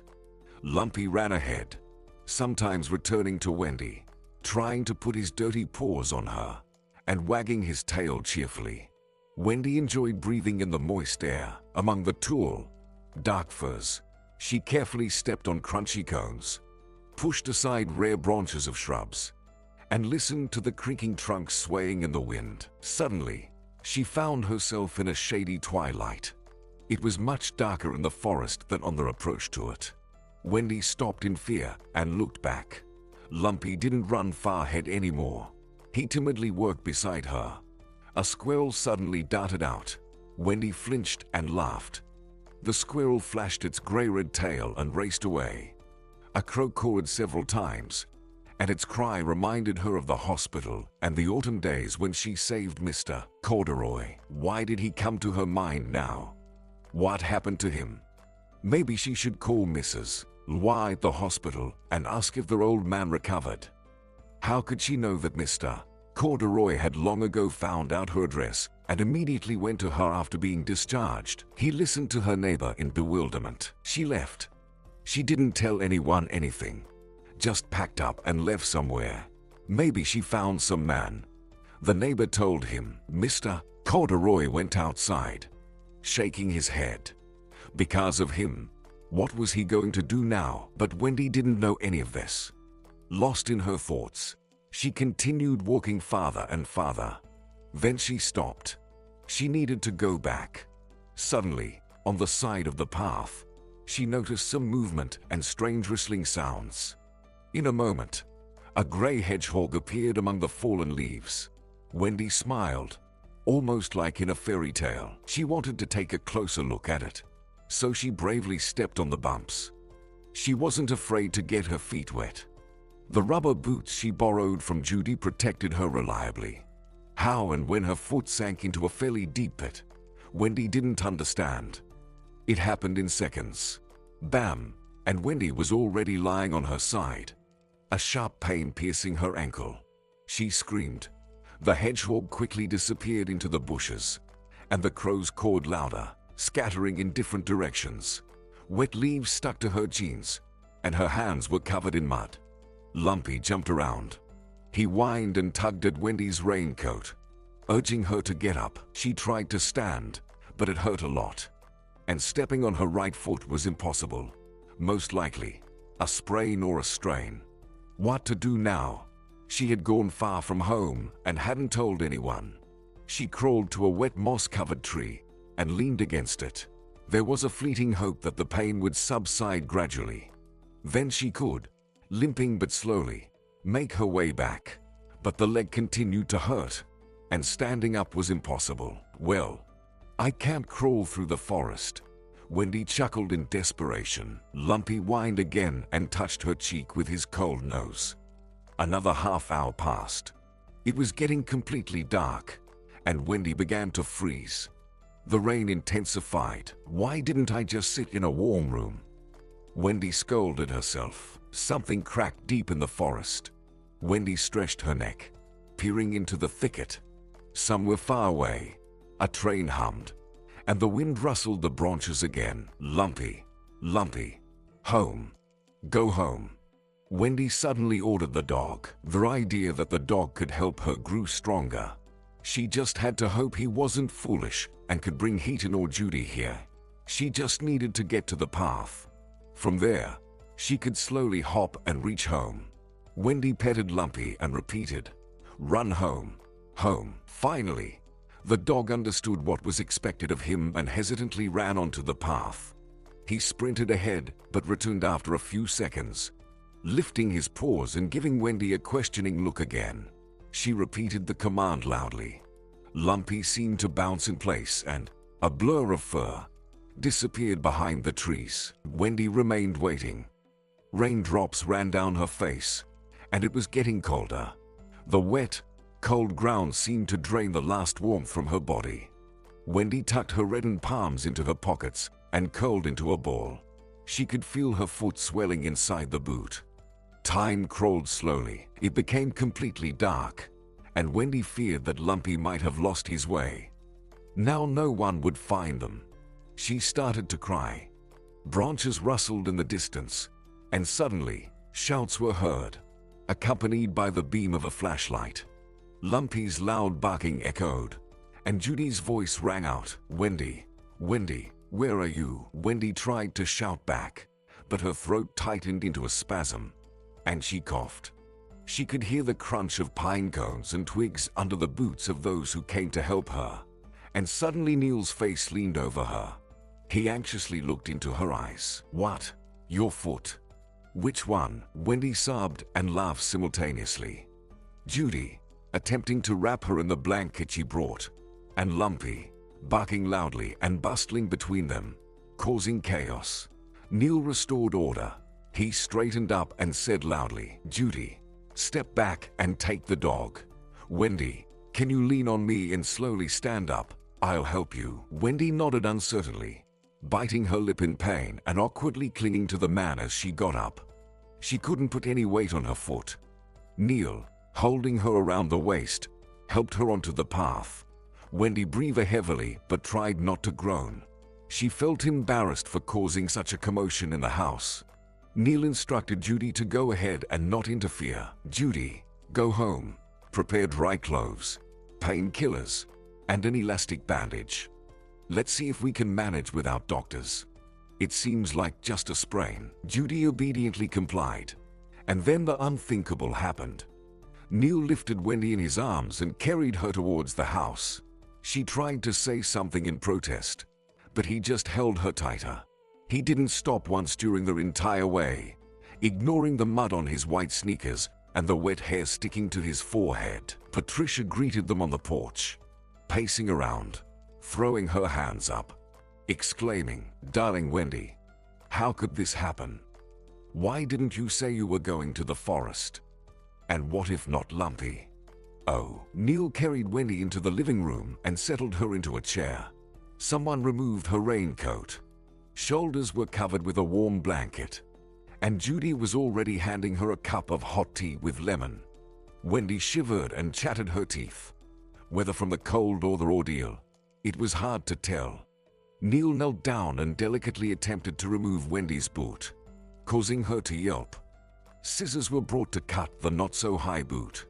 Neil carefully pulled down her sock and examined her foot. The ankle was swollen, but overall, it didn't seem too alarming. Judy quickly applied a cooling gel to the skin, gave Wendy a pill, and then tightly bandaged her shin. Wendy looked at everyone with gratitude and a hint of guilt. She had caused quite a commotion. Footsteps echoed on the stairs. With the corner of her eye, Wendy noticed a slender figure descending. Within seconds, the stranger froze almost directly across from her. One hand remained on the railing, and in the other, she held a phone. "Neil, you left me alone to save the servants." Judy said something confused and quickly retreated to the kitchen, pretending that she had something burning on the stove. Patricia had left earlier to calm down George. In the living room, there were only Wendy, Neil, and Lumpy, who everyone regarded as the hero of the day, and he didn't mind. Perhaps he'd get a tasty treat out of it. Blushing, Wendy looked at Neil with embarrassment and turned away. She couldn't even stand up to escape this embarrassment. The stranger's words echoed in her head. "Nicole." Neil's voice sounded sharp. "Please watch what you say." Nicole slowly moved forward, coming closer. Tucking her phone into her jeans pocket, she adjusted a strand of hair that had fallen onto her face. Her black eyes were brightly lined, and her high cheekbones hinted at thoughts of a plastic surgeon, as did her lips, full, precisely outlined with crimson lipstick. Nicole smiled, revealing gleaming, perfectly white teeth.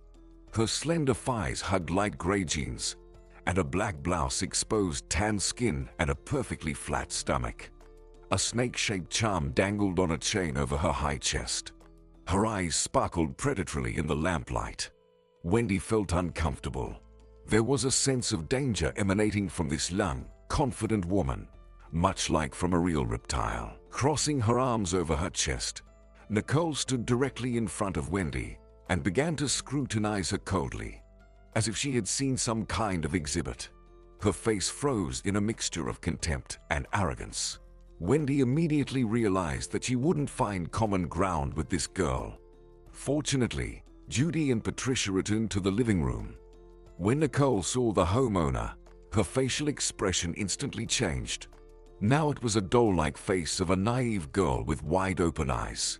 Wendy was amazed at such a rapid transformation. Smiling pleasantly, Nicole approached Patricia and kindly took the plate of cookies from her hands. "Wendy," the old lady looked concerned, "you won't be able to climb up to the attic, so for now, you'll stay in the guest room on the first floor.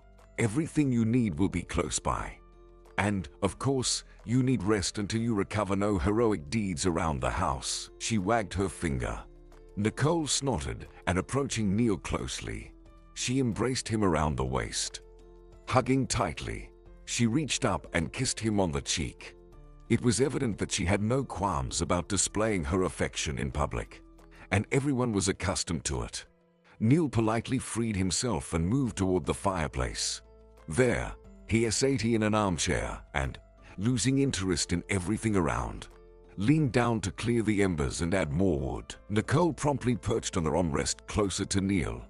Her slender fingers glided over his neck, playing with the damp hair. Wendy turned away. She was so tired and on edge. She needed to lie down and sleep to end this dreadful long evening finally. With Judy's assistance, she made her way to the guest room, where everything seemed unfamiliar and indifferent. Her room in the attic was much more charming and cozy. There was a massive floor-to-ceiling window covered with thick brown curtains, a large double bed where one could get lost, and a private bathroom with a door adorned with a gilded handle. Wendy almost cried, knowing that her tears had nothing to do with the pain in her leg. Something inside her hurt as if she had been unjustly offended. When Judy left, she finally burst into tears. Somewhere far beyond the window, trees rustled, and the pale moon tried to break through the curtain of clouds to peek at what these strange people were doing on the ground. However, the dense curtains reliably concealed the tear-stained face of the girl. Wendy slept soundly, her swollen lips twitching in resentment. It seemed that even in her dreams, she was reliving Nicole's haughty gaze and the disdain emanating from her. For some reason, Mr. Corduroy appeared in her dream that night. He had turned gray, and in the dream, his hair had grown long, enveloping him from head to toe. He stood on a tuft in the middle of a deep swamp, silently watching Wendy. She ran along the dark water, unable to figure out how to help him. The old man said nothing, only looked at her with sad eyes, and suddenly he straightened up and raised his head. Two swans circled in the sky above him. "Be careful," Mr. Corduroy whispered softly, and the birds lifted him and carried him upward. Wendy remained below, alone. She woke up with a pounding heart and didn't immediately understand where she was. The gray morning pierced through the loosely closed curtain. Wendy's first impulse was to jump out of bed, wash up, and run to George. However, a sudden movement immediately elicited pain in her leg. Remembering yesterday's incident, Neil's warm breath, his hands firmly holding her body, Wendy removed the bandage, applied gel to her skin, and cautiously tried to move her foot. The swelling had reduced slightly, but the leg was still unwieldy. Leaning carefully on her toes, Wendy made her way to the bathroom, tidied herself up, and looked in the mirror. No deceit or mystery. She sighed. Nothing like Nicole. There was a knock on the door, and Judy came in with breakfast. Wendy felt a bit embarrassed. Why? She thought. She could have easily hopped to the kitchen. "What do you mean?" Judy kindly replied. "I'm taking care of you." Throughout the day, Wendy read a book, petted Lumpy, and then unknowingly dozed off. Judy peeked in, asked about dinner, but Wendy insisted on staying in her room. Nothing needed to be brought to her. Holding onto the wall and hopping on one leg, she focused so much on this process that she didn't notice Neil emerging from the kitchen. Wendy collided with him right at the doorway, crashing into his chest. "Whoa," he exclaimed, surprised. "I guess you're feeling better." Wendy shyly averted her eyes from his penetrating gaze. The man was looking at her. "Yes, thank you, not a problem." Neil smiled. He didn't leave, but continued to scrutinize her.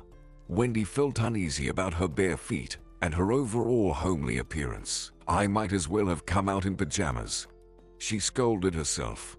"And thank you for rescuing me yesterday.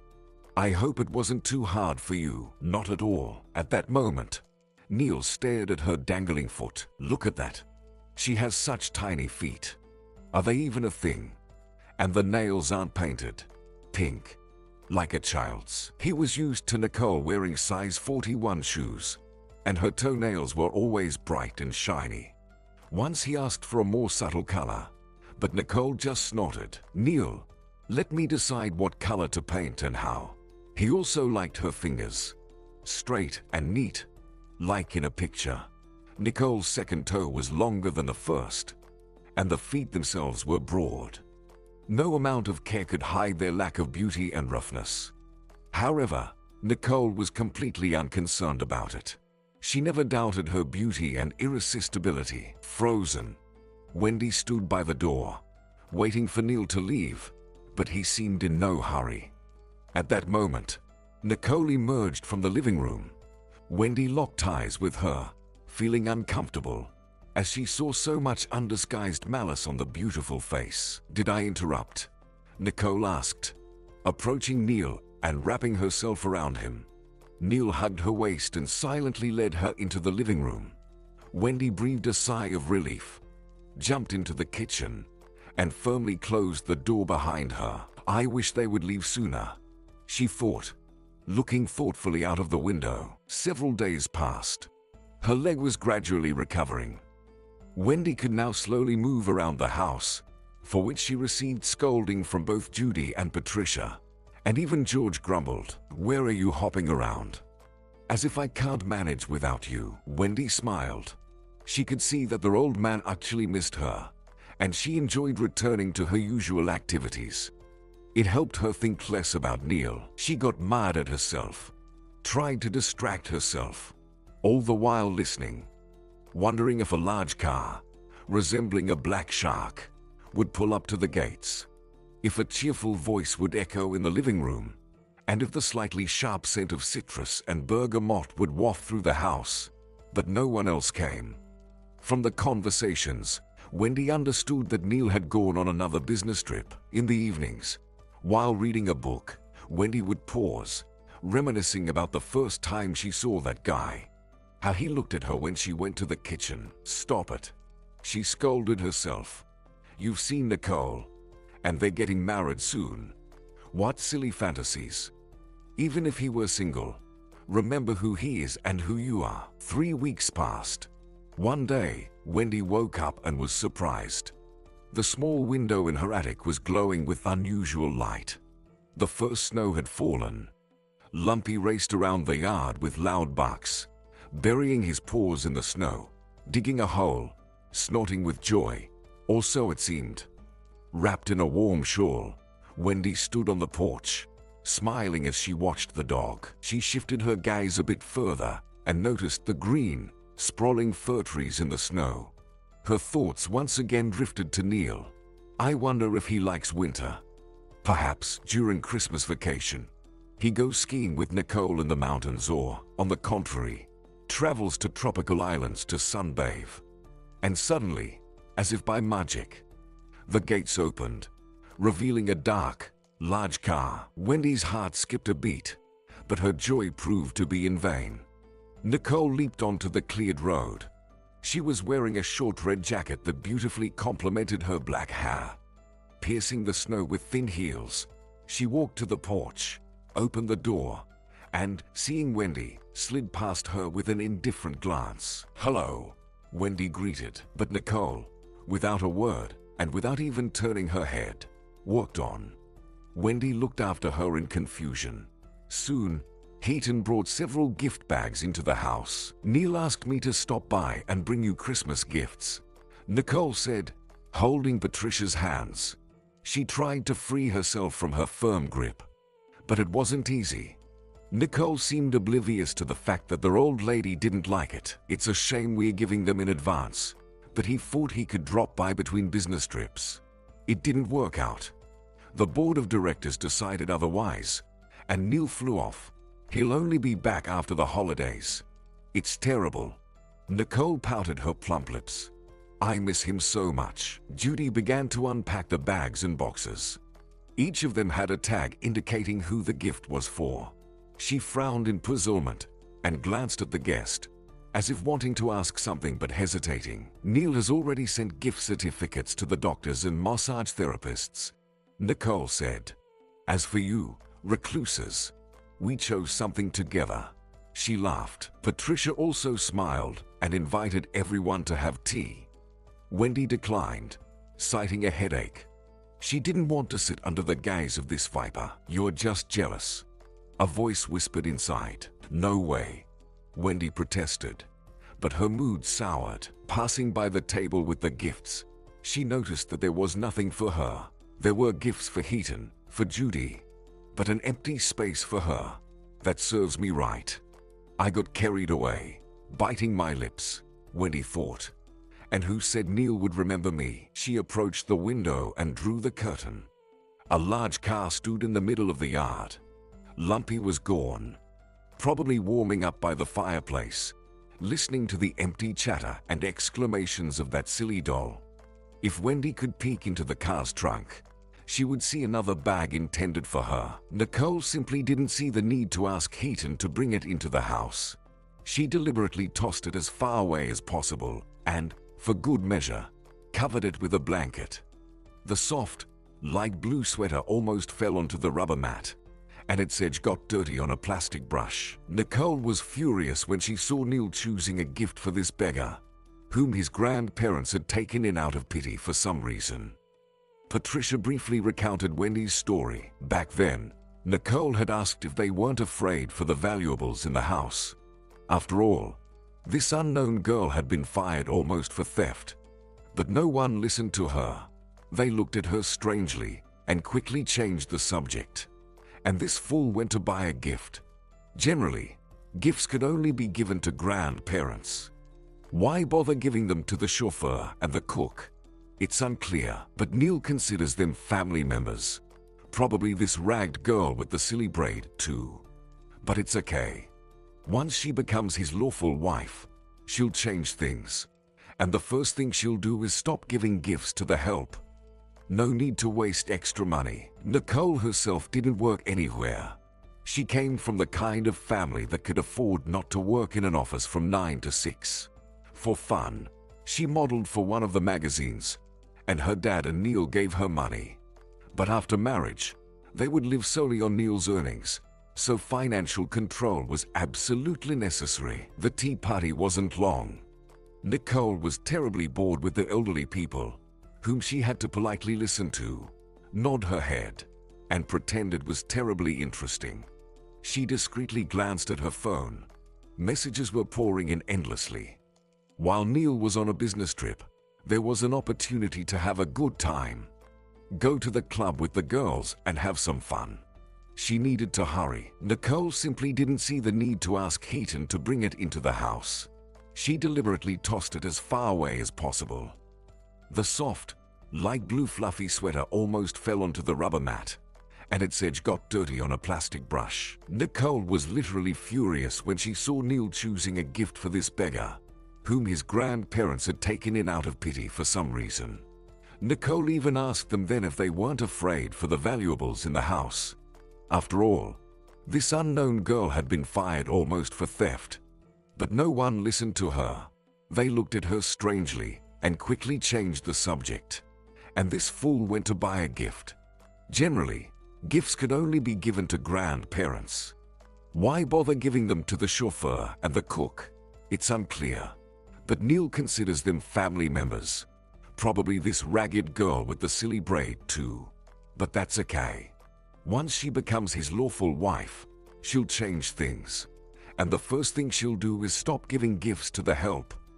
No need to waste extra money. Nicole herself didn't work anywhere.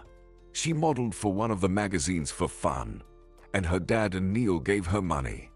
But after marriage, they would live solely on Neil's earnings, so financial control was absolutely necessary. The tea party wasn't long.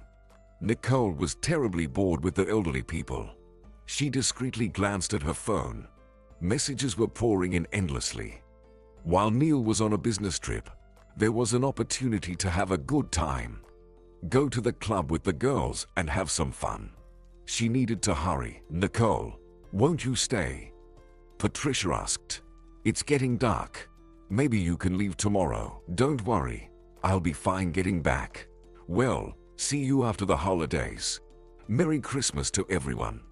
Neil will definitely video call on Christmas, Nicole said, giving Patricia a peck on the cheek, leaving behind a sweet fragrance of perfume.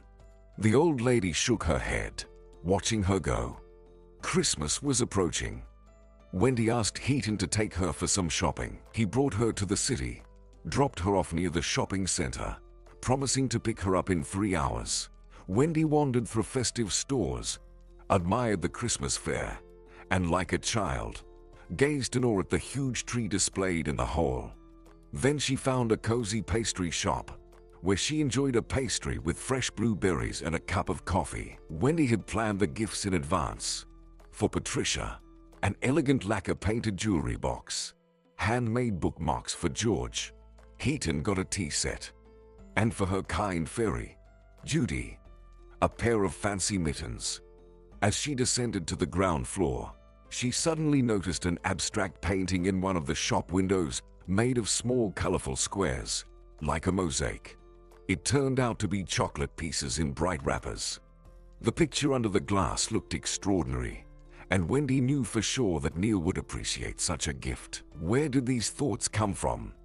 She wasn't upset that he hadn't given her anything. She preferred making gifts herself rather than receiving them. Yielding to a sudden impulse, she entered a small shop and bought the sweet picture. She had no intention of giving it to Neil.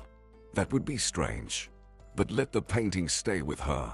She would place it on the windowsill and admire it. Christmas was celebrated modestly, although the large duck stuffed with apples and cranberries caused a storm of delight. Judy sat content and proud. Neil called, congratulated everyone, and promised to come for New Year's. Out of the corner of her eye, Wendy noticed that Nicole was once again hanging on his shoulder, waving insincerely, sending greetings. Neil didn't deceive. After a few days, he entered the house, filling it with his loud voice. Citrus, bergamot, and something else so special that Wendy's heart skipped a beat, and a silly smile appeared on her face. A thought crossed her mind to give him her gift, but she quickly dismissed it. Neil unpacked parcels, boxes, and bags once again. Wendy, this is for you, he said, handing her a voluminous package wrapped in festive paper with bells and fir branches. I think it will go wonderfully with what I gave you for Christmas. Wendy opened her eyes in amazement. Her confusion was so evident that Neil frowned. You received my gift, the sweater, didn't you? I knew it was meant for you the moment I saw it. Without saying a word, Wendy shook her head. Strange. Nicole was supposed to pass it on. I'll ask her. No need. Wendy burst out. You shouldn't have bothered at all. She hugged the package to herself, afraid to look inside. It would be better later when she was alone in her room. Something soft to the touch. Curious. Neil, where's Nicole? Patricia's voice echoed. She went with her parents. She'll be back in 3 days. What about you? The old lady worried. Are you staying with us for long? For a while, Grandma, for a while. Neil laughed and hugged her. I'll catch up on sleep. Feast on Judy's pies. Get my skis and head into the woods. And indeed, the next day, he found skis in the garage, cleaned them, waxed them, and prepared to go. Lumpy happily bounced around, eager for a long walk. Wendy had just stepped outside to fill the bird feeder. Her cheeks blushed. A braid peeked from under a white cap, and a fluffy white scarf, a gift from Neil, was wrapped around her neck. Unintentionally, he admired her. Amazing. No cosmetologists, no painted eyebrows and lips, and she's such a beauty. He thought. Wendy felt his gaze and turned around. She shyly blinked her long lashes, slightly furrowed her brows, and her blush intensified. Wendy, come with me, Neil suddenly said. This time I'll watch over you. He smiled. Wendy didn't know what to say. On the one hand, she was ready to follow him to the ends of the earth, and on the other hand, she was just a helper in the house. What kind of outings could there be? Let's go, Neil persuaded her. I'll let Grandma and Grandpa know. They probably won't object, but you're on skis, and I'm, well, Wendy pointed to her warm high boots. There's another pair in the garage, Neil remembered. They're a bit smaller, just right for you, but I don't know how. Wendy tried to refuse. George will need medicine soon. No worries. I'll show you how to ski. It's easy. And Grandma or Judy can give the pills. 15 minutes later, Neil confidently glided along the beaten path towards the trees, with Wendy cautiously following him. Neil was considerate of his companion, moving at a slow pace and frequently stopping to allow Wendy to catch up. Wendy, unaccustomed to this activity, found herself out of breath, but she was satisfied. Soon, she started to get the hang of it, and Neil approvingly looked on. He hadn't expected that the delicate and non-athletic Wendy could ski. He loved skiing, but no matter how much he tried to persuade Nicole, she never agreed to such forest walks. She would pout and complain. Well, Neil, what have you come up with? What kind of rustic fun is this? You might as well invite me to go sledding. And he would have invited her, both for sledding and skating.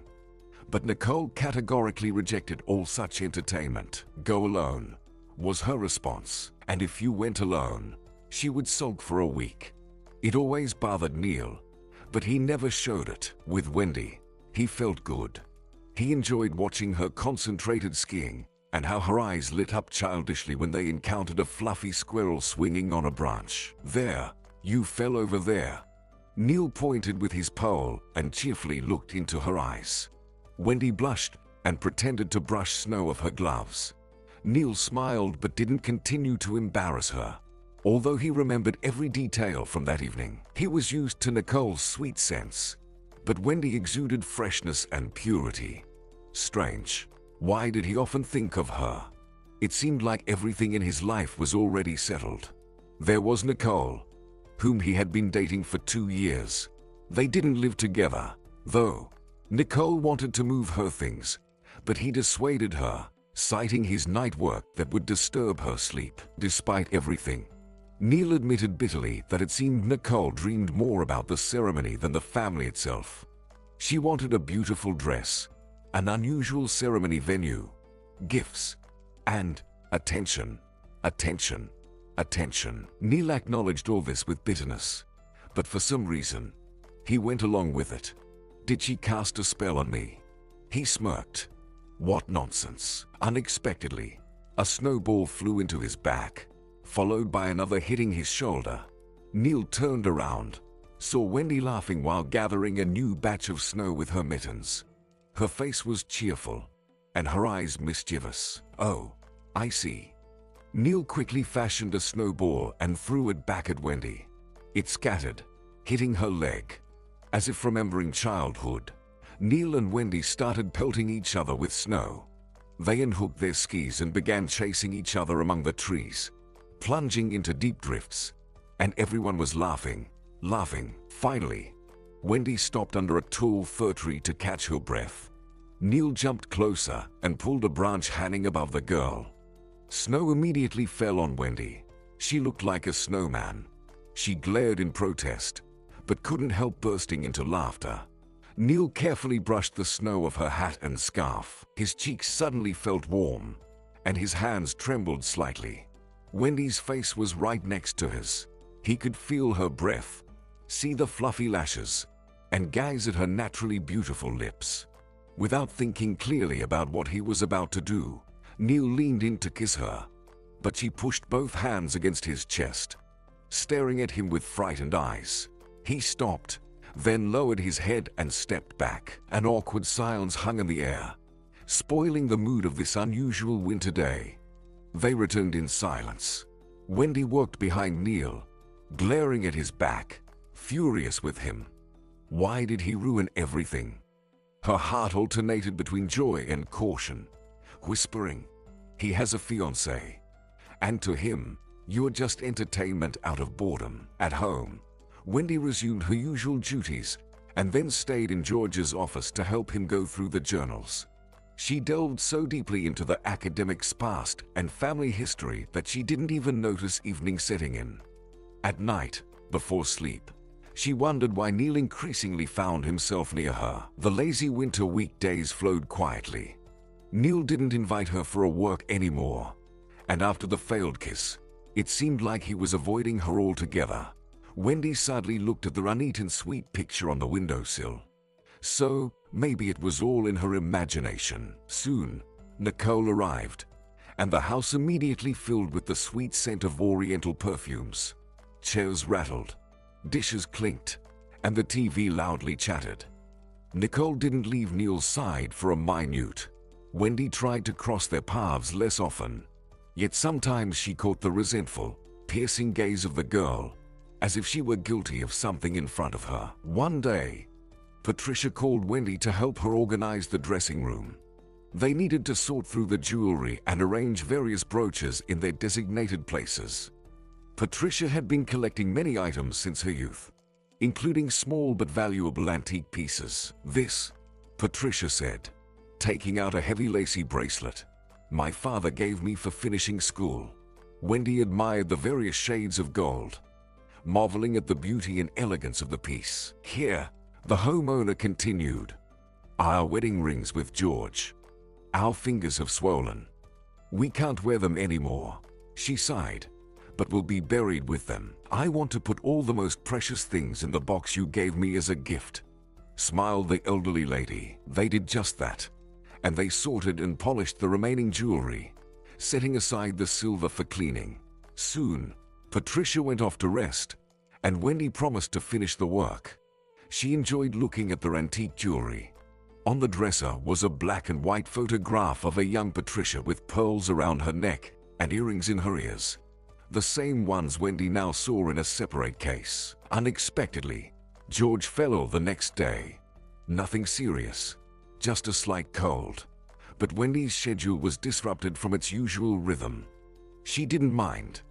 On the contrary, she was deeply concerned for their old man and tried to check in on him extra times to see if he needed anything. By night, George had fallen asleep, and Wendy, after adjusting the blanket, quietly left the room. As she approached the small staircase leading to her attic, Nicole hurriedly descended from there. Wendy stared at her in surprise, expecting an explanation of why she needed to go upstairs. I was just looking for a book. I left it on the living room table yesterday, Nicole said. It was evident she was nervous, but in a matter of seconds, she composed herself and casually added, I thought maybe you took it to read. She smiled and quickly walked towards the staircase. Black hair flickered, and Nicole disappeared downstairs. She was so tired after this long day of worrying about George that all she dreamed of was reaching her bed. So she paid no attention to Nicole's strange explanation. Instead, she became curious about Wendy's life. Entering Wendy's room, she scanned it. Everything seemed normal. Wendy quickly changed into her pajamas, wrapped herself in a blanket, and fell asleep. The next morning, after breakfast, Neil and Nicole left, promising to return in the evening. Just 2 hours later, a pale Patricia called Judy to help her search the room. Whispering and exchanging words quietly, exclamations were heard, and it seemed like there was a soft crying and sobbing. Wendy began to feel uneasy. What could have happened? George didn't get worse. On the contrary, he had breakfast with appetite today. No calls or bad news either. And suddenly, my heart started pounding anxiously. Maybe something happened to Neil. Wendy went up to Patricia and knocked softly. Peeking in, she saw 2 women with distraught faces digging through the dressing room. Old drawers were pulled out, and there was disorder on the table. Patricia, Judy, what happened? Patricia turned with a tear-stained face. Yes, dear, the box with the bracelet is missing. And the rings, mine and George's. Wendy, not understanding, looked around. But how? Maybe you moved them somewhere. Remember, Patricia. The old lady sobbed and shook her head. No, dear, no, they were right here, where we searched together. That's where I left them. Heaton arrived, pushed the dresser, delved under the drawers, looked into the wardrobe, checked all the shelves, and even peeked behind the books. The box was nowhere to be found. Oh, just don't tell George, Patricia said in a half whisper. He'll be upset. His blood pressure will spike. Oh, just keep quiet. Judy settled the old lady in a chair and went for calming drops. Wendy contemplated. Where could the box be? What about Neil? Did you call Neil? Maybe there was silver there too. Remember, we were going to clean it. Maybe he took it and brought it to the jeweler. Patricia immediately called her grandson. She told him about the loss. Neil was surprised, assured that he hadn't taken anything, and advised not to worry. He would be back in the evening, and they would search together. Surely, Grandma just forgot where she put it. It happens, but Patricia was inconsolable, and it was impossible to suspect her of inattention. She possessed a photographic memory and had retained this ability even in old age. The whole day went awry. They had lunch without appetite, offering new versions of what happened. By evening, Neil and Nicole returned. Neil immediately began to reassure his grandmother and went to inspect the room. Nicole showed no particular sympathy. She sat on the armrest of the chair, silently observing the commotion. A mysterious smile played on her face, as if the girl eagerly awaited the unfolding events. Well, I don't know, Patricia sadly said. Some kind of mystique. Disappeared as if it never was. We need to check other rooms, suddenly said Nicole, squinting out the window. Everyone turned to her, puzzled. Nicole calmly surveyed them all and then pointed at Wendy. Yesterday, I saw your assistant carrying some shiny wooden box into her room. I even thought she took my book. You can expect anything from her. Nicole, Patricia and Neil exclaimed in unison. Wendy, stunned, stared at Nicole. This is not true, she said quietly. The nightmare of accusations of theft appeared before her again. I didn't take anything. Neil frowned and turned away. Judy froze, pressing both palms to her mouth. Patricia shook her head, not wanting to listen to nonsense. Nicole, dear, what are you doing? Wendy couldn't. The old lady tried to defend her. Oh, do you think so? As far as I know, a similar situation happened to her at her previous job. Let's just check. And if I'm wrong, I'll apologize. Nicole smiled sweetly and approached. Wendy felt her hands trembling. Unjust accusations left her mouth dry, and she couldn't say anything in her defense. Nicole, I think you're going too far, Neil suddenly said. He saw Wendy's condition and couldn't believe that this innocent girl could do such a thing. It's impossible. Anyone but Wendy. Nothing is too far. If she has nothing to fear, let her show her room. Nicole shrugged.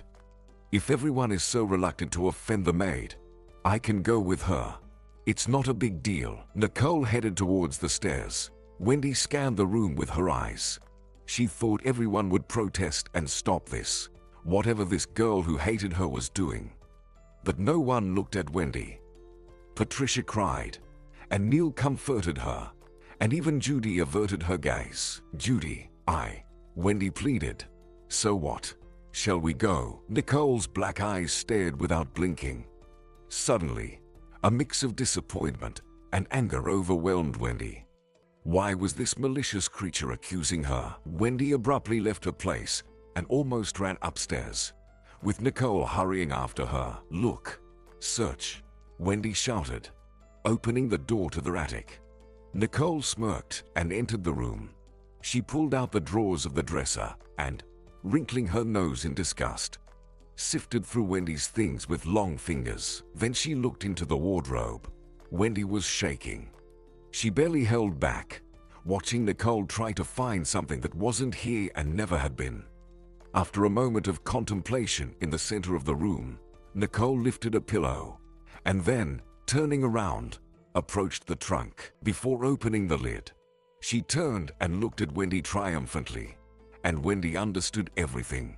She gasped and stared in amazement at the girl, who nodded affirmatively and smiled widely, revealing impeccably white teeth. Voila! Nicole exclaimed triumphantly, quickly flipping open the lid and taking out the box. Let's check if everything is in place, she said mockingly, taunting Wendy. I didn't take it, Wendy suddenly exclaimed.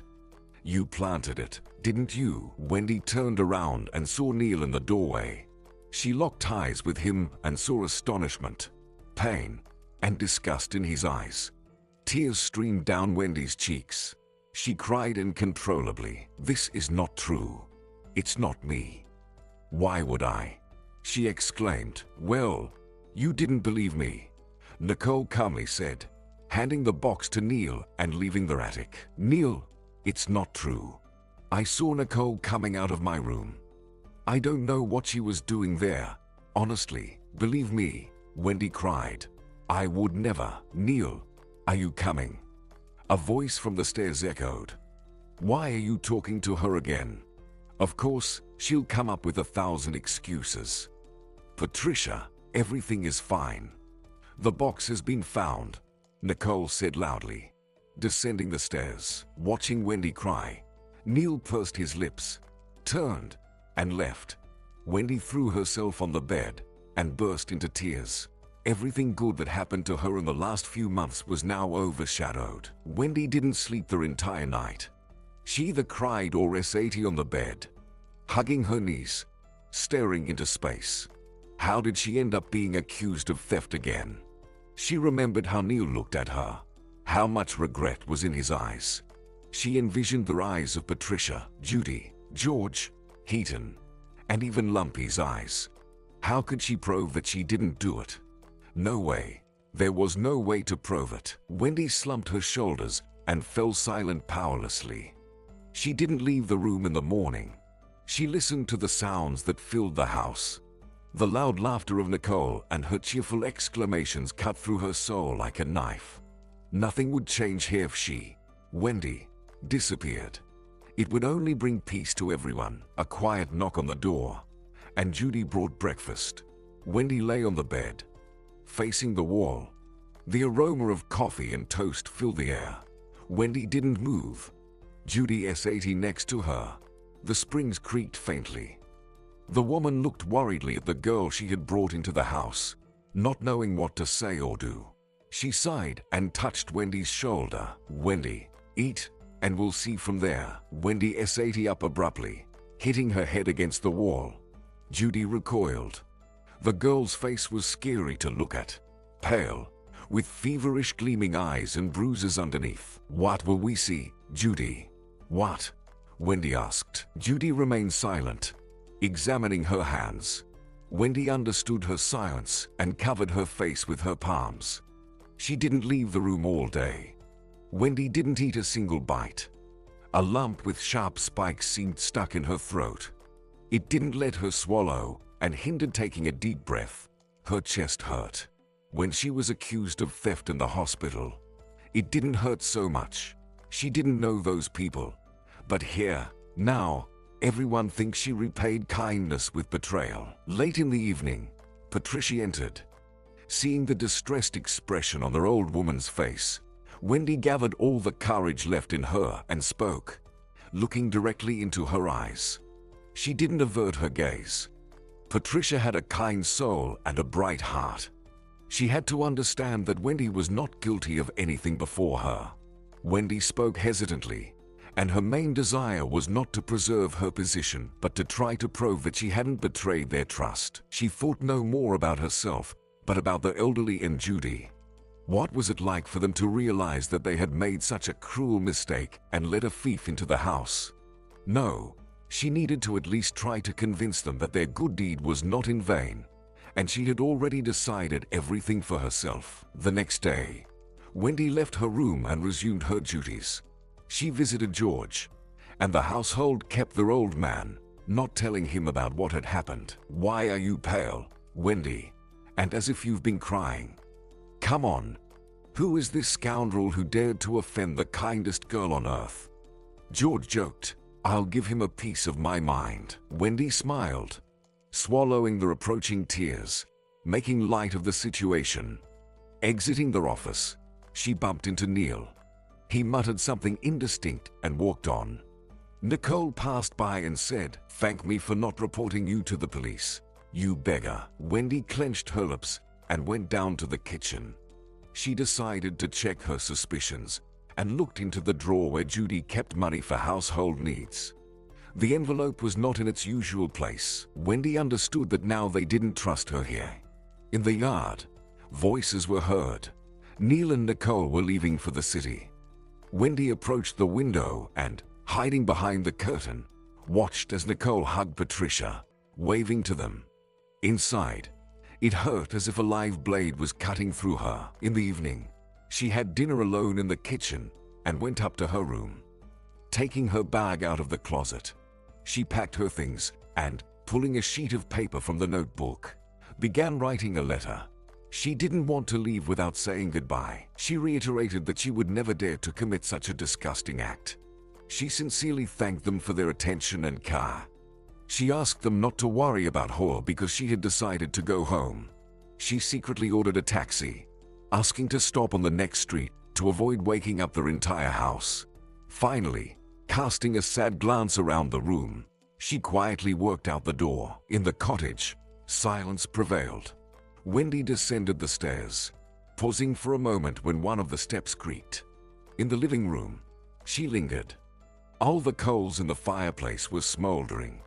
and only Lumpy lay on the rug, savoring the last warmth. Sensing Wendy, he lifted his head and immediately approached her. He nudged her hand with his cold and moist nose, as if asking, "Where are you going so late?" Wendy affectionately stroked his head, whispering, "SHH, Lumpy. Just be quiet." What cruel fate had been haunting her all her life? Was it not enough that she lost her parents so early, and then her grandmother?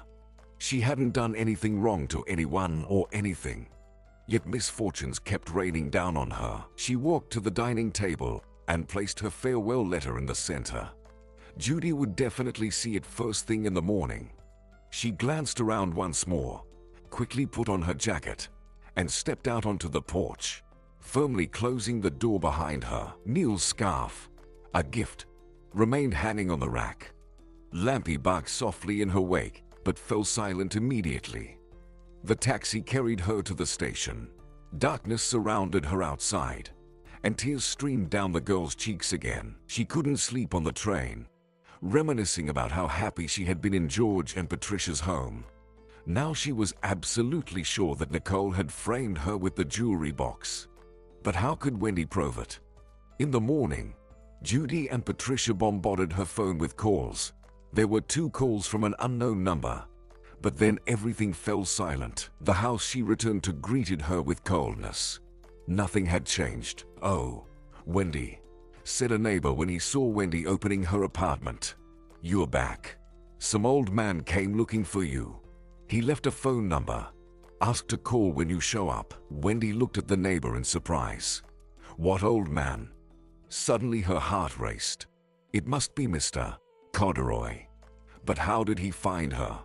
Why did he come? And where did he get a phone? Gray hair, dark eyes. The girl impatiently asked, "What?" He replied, "Where's the note?" "Give it to me, please," Wendy requested. "Hold on," he exclaimed. There was joy and surprise in his voice. A minute later, the neighbor appeared again, holding a crumpled piece of paper in his hand. Wendy thanked him and entered her apartment. She looked around sadly, recalling her cozy attic with curtains, a striped rug on the floor, and a chest in the corner. Unfolding the sheet, she saw a large but beautiful handwriting. It was amazing that this seemingly crazy old man could write so neatly and without mistakes. "Dear Wendy, this is Mr. Corduroy. I've been discharged from the hospital and really want to thank you for your kindness. Please call me at this phone number. Make sure you do. Wendy Reed." "I don't understand anything," the girl thought. If he has nowhere to live, where could he get a mobile phone? It's all strange. She read the short message again and froze. "Well, I'll call. It won't hurt. Maybe nobody will even answer," Wendy decided. She didn't want to ignore the old man's request, and a faint hope emerged. Perhaps everything had changed, and he had found relatives, and now he wasn't alone. She took out her phone, dialed Mr. Corduroy's number while doubting he would answer. "Hello," she heard the familiar voice say. "Hello, I'm listening." "Mr. Corduroy, hello. This is Wendy. You left your phone number and asked to call you. I'm the nurse who..." "Wendy," Mr. Corduroy interrupted her. "Oh, dear. How glad I am that you called. They told me you left, and I thought that was it." Wendy could hear that the old man was very agitated. "Yes, I was leaving, but now I had to come back. I'm glad you've recovered, Mr. Corduroy," Wendy replied. "And I was glad to hear you." "Wait," the old man shouted. "Wendy, wait. We need to meet. Talk. I'd like to thank you. You know, it's impossible to explain over the phone. Tell me, can we meet right now?" "Yes, Mr. Corduroy. I can meet with you now. Where is it convenient for you?" "Write down the address, Wendy. Just be sure to write it down so you don't get confused." Wendy smiled and got ready to write. Strange. This is a special area. There are such rich houses there, she thought, unless the old man deliberately wandered there in the hope of being fed and given alms. No, He doesn't seem like someone who would do that. He looks too proud. Wendy thought. Her heart told her the old man had once led an ordinary life. Perhaps something unfortunate happened later. They agreed to meet in 2 hours. Wendy prepared to go to the other end of the city. She walked for a long time on an unfamiliar street in search of the house she needed. Finally, tall fences and 2 cameras came into view. The girl looked around, but there was no sign of Mr. Corduroy. Taking out the piece of paper with the address, she double-checked. Everything was correct. Then, a melodic sound from the intercom echoed, and the small door swung open. There stood Mr. Corduroy, smiling joyfully at Wendy. In that initial moment, she didn't even recognize the old man she last saw in the hospital ward. Now, he resembled a venerable scientist from the Academy of Sciences, with a halo of gray hair around his bald head and a high forehead. His cheerful dark brown eyes sparkled behind thin golden-rimmed glasses. "Mr. Corduroy, is that you? I could hardly recognize you," Wendy exclaimed. "Come in, Wendy. Come in, dear," Mr. Corduroy said. "How wonderful that you are found. I almost gave up hope." He opened the gate and pulled Wendy by the sleeve. She hesitated and stopped. "But, Mr. Corduroy, how did you end up here?" The old man chuckled. "Don't worry, Wendy. I'm here legally. Let's go to my place, and I'll explain everything." Wendy followed the old man along the tiled path. Decorative fir trees with green cones surrounded them. Further on, an inactive fountain came into view. Even further were lawns partially covered with a thin layer of snow. In front of her stood a 2-story stone house. Wendy glanced timidly at the gleaming marble staircase and the huge terrace. Mr. Corduroy continued along the path and turned behind trimmed bushes.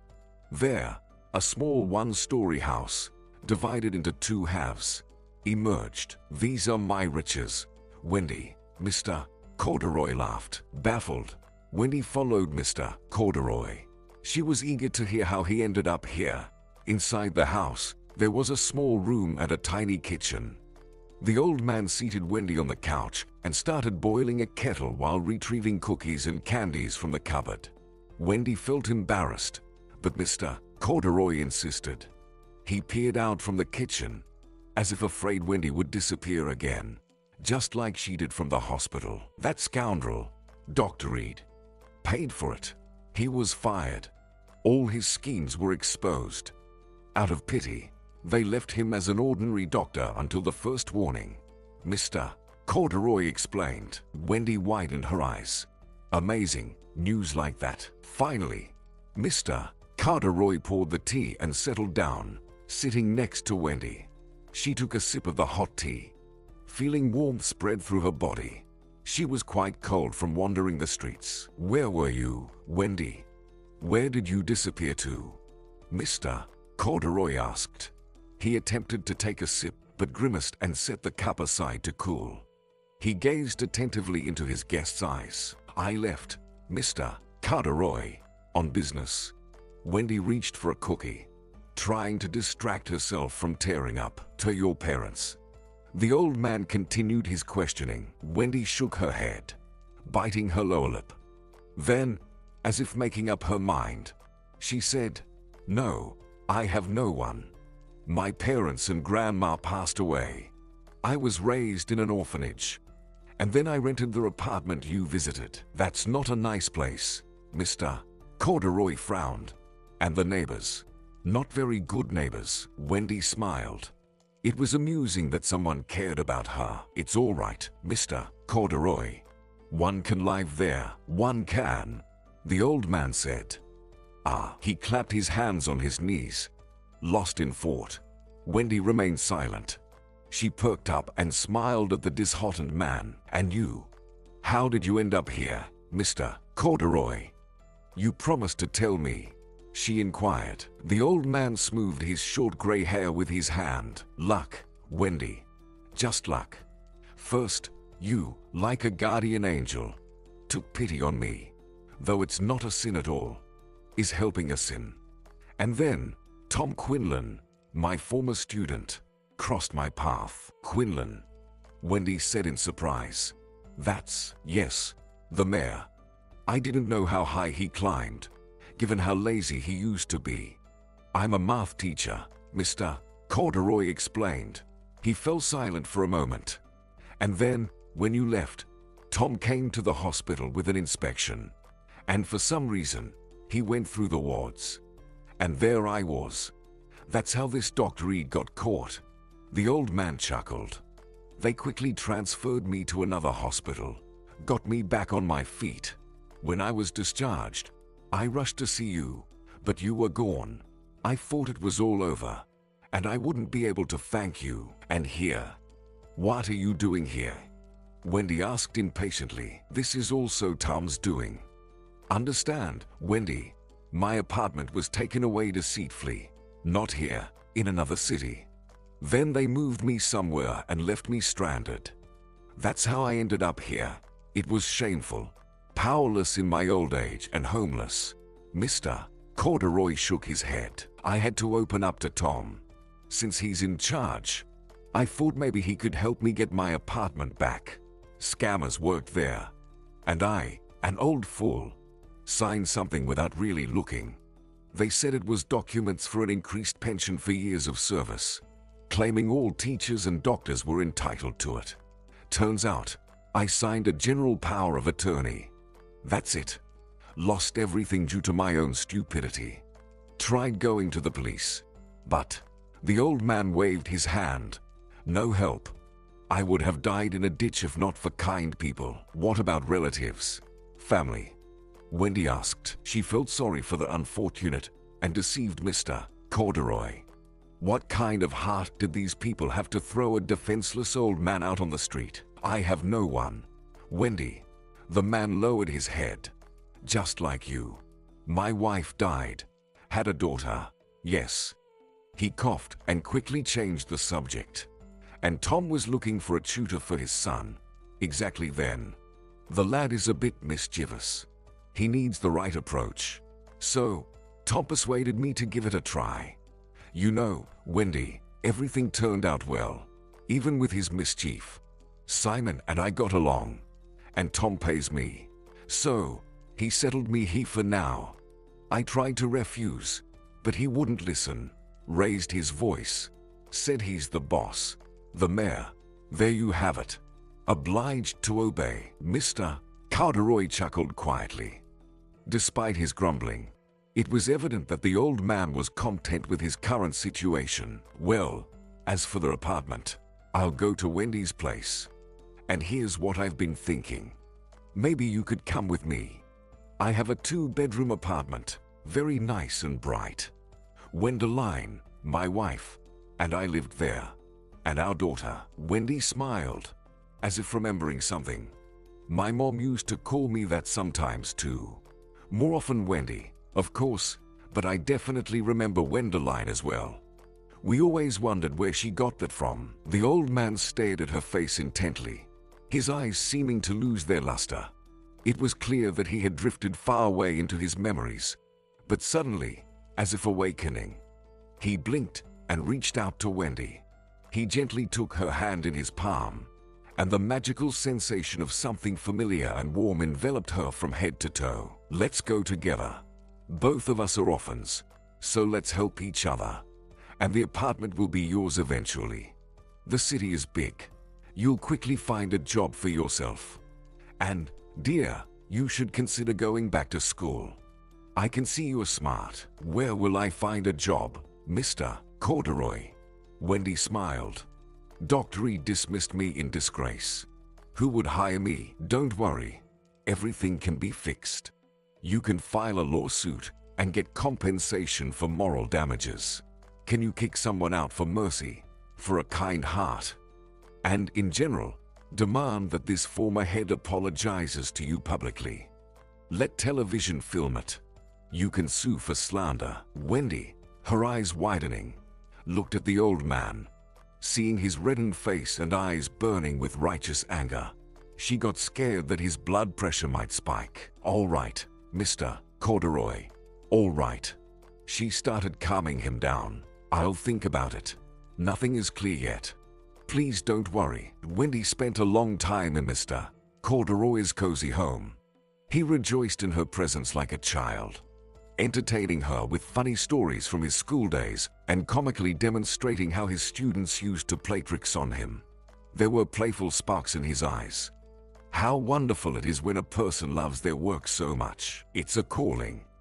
Wendy smiled. Her parents were the same. Someday, I'll find something I love doing. The girl dreamed. The day outside gradually turned gray, and Wendy became anxious. She needed to get home before it got completely dark. Her neighborhood wasn't very safe even during the day. Mr. Corduroy squinted and raised his eyebrows. Wait a moment. He stood up and went somewhere. Wendy patiently waited for his return, anxiously calculating whether she could make it home before it got pitch dark. There was a knock on the door. Mr. Corduroy returned, not alone but with a tall man dressed in a casual sweater and jeans. Smiling with white teeth, he extended his hand to Wendy. Pleasure to meet you, Wendy. I'm Tom. Nice to meet you. Wendy looked in astonishment at the man who governed an entire town. She couldn't have imagined even in her dreams that she would find herself in the same room with him. Mr. Corduroy told me about you. I'm glad you're back. Don't worry about work. We'll definitely find a place for you. Although, I know Mr. Corduroy is trying to persuade you to leave with him. But, the man raised a pointed finger. Firstly, it's not entirely clear when everything will be settled with the apartment. And secondly, my Simon won't survive without you. We can study through the computer in our time. Is that a problem? Mr. Corduroy shrugged. It was evident that this argument between them was not happening for the first time. Tom smirked and patted the old man on the shoulder. Wendy had a hard time falling asleep that night. She kept recalling the wonderful day that, at least a little, smoothed the bitterness of recent events. The next morning, the hospital's human resources department called her to come in. They spent a long time drafting orders, making changes. All this time, Wendy patiently waited in the corridor. Familiar nurses and attendants ran past her. Some nodded, silently greeting her, while others simply averted their eyes. Wendy felt no triumph. On the contrary, she wanted to leave these gloomy walls as soon as possible. Although she was grateful to the plague house, it was here that the chain of events began, introducing her to Mr. Corduroy, and eventually leading to Flynn's cozy cottage. Several days had passed since her escape, and dark eyes, straight broad brows, and lips reaching out to kiss her kept resurfacing in her memory. She shook her head, trying to rid herself of the memories, but they refused to let go. Resentment gripped her. The hospital acknowledged their injustice, but in Flynn's home, she would be remembered as a thief who wormed her way into trust. Wendy. A loud voice pulled the girl out of her bitter thoughts. She raised her head and smiled joyfully. From the depths of the corridor, Mrs. Loire, tapping her way, hurried towards her. Mrs. Loire. Wendy jumped up and, spreading her arms, rushed to embrace her. I heard the girls saying Wendy is here. I didn't believe it at first. And you're really here. Oh, how glad I am, dear. The whole hospital is buzzing. All the manipulations of the bosses have come to light. They left Dr. Reed for now, removed him from his position but left him. You know, Mrs. Loire nudged Wendy in the side. Our hero has slimmed down, apparently from worry. He slimmed down and burst into loud laughter. Laughing, she continued, and Denise quit right away. She didn't wait to see if she'd be next or not. Reed even fretted about it. Like, how is this possible? After all, she swore eternal love to him. And then, from the direction of the stairs, Dr. Reed's figure appeared. He didn't look well. Seeing Wendy, he flinched, turned away, and quickly walked away. You see, he's afraid to look into your eyes now, Mrs. Loire sighed. Wendy embraced her again and nuzzled her nose into the disinfectant-scented gown that had gone missing. How lucky she was that a few months ago, Mrs. Loire, seemingly rough, supported and sympathized with her. "Thank you, Mrs. Loire, for helping." The voice choked. Tears welled up in her throat. Wendy hastily opened her purse and pulled out a prepared envelope. She had long wanted to give Mrs. Loire the money. Thanks to Flynn, she managed to save up. Where else would she spend it? Memories resurfaced, and Wendy even closed her eyes. The wound was still too fresh. "What's wrong with you?" Mrs. Loire exclaimed in alarm. "No, I won't take it." She pushed the envelope away with her hand. "But, Mrs. Loire, if it weren't for you, you helped me so much. Please," Wendy said sincerely. "I earned it. I have it. Please take it." Mrs. Loire resisted a little more, but eventually took the money. "They're closing us down in the summer," she informed. "Repairs will be done. The mayor came and arranged everything. So, we're being transferred to the 6th hospital. And those who don't want to can take a 3-month vacation. And I'm thinking," Mrs. Loire even blushed with pleasure, "I'm thinking of going to my sister in the East." "Ha, Wendy, what do you think? It's warm there, but most importantly there's the sea." "Of course, go, Mrs. Loire," exclaimed Wendy. "Definitely go." A week later, Wendy enrolled in massage courses and immersed herself in the study of anatomy and massage techniques. Classes took place in one of the private medical centers. Wendy often visited Mr. Corduroy. She sat in the room, drank tea, and listened to his stories. She desperately wanted to ask him about his daughter, but she was afraid. She saw the pain in the old man's eyes when he even briefly mentioned her. She saw how it tormented him, eating him up from the inside. Sometimes she wondered why she felt so good with her old teacher. She remembered how the same warmth came from her grandmother Rita, and she also wanted to be with her all the time. But then she was a little girl, and now, what connects her with Mr. Corduroy is unclear. Spring came. Wendy adored spring. Everything comes alive, blooms, leaving the most challenging things behind. And in the spring, it was her birthday. She wanted to spend this day with a dear person. So Wendy invited Mr. Corduroy to her place. She prepared 2 salads, baked a charlotte, and bought ice cream. Mr. Corduroy arrived on time, wearing a suit and tie. In his hands, he held a bouquet of daffodils. Wendy placed the flowers in a vase right in the center of the table, and their delicate scent immediately filled the room. Mr. Corduroy fidgeted, took a long, flat box from his inner pocket.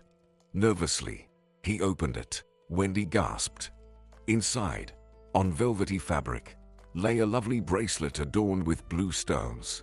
Enchanted by its beauty, the girl decisively shook her head. "No, Mr. Corduroy, I can't accept such an expensive gift." The old man blushed, cleared his throat, and then spoke. "Wendy, dear, it's from the bottom of my heart.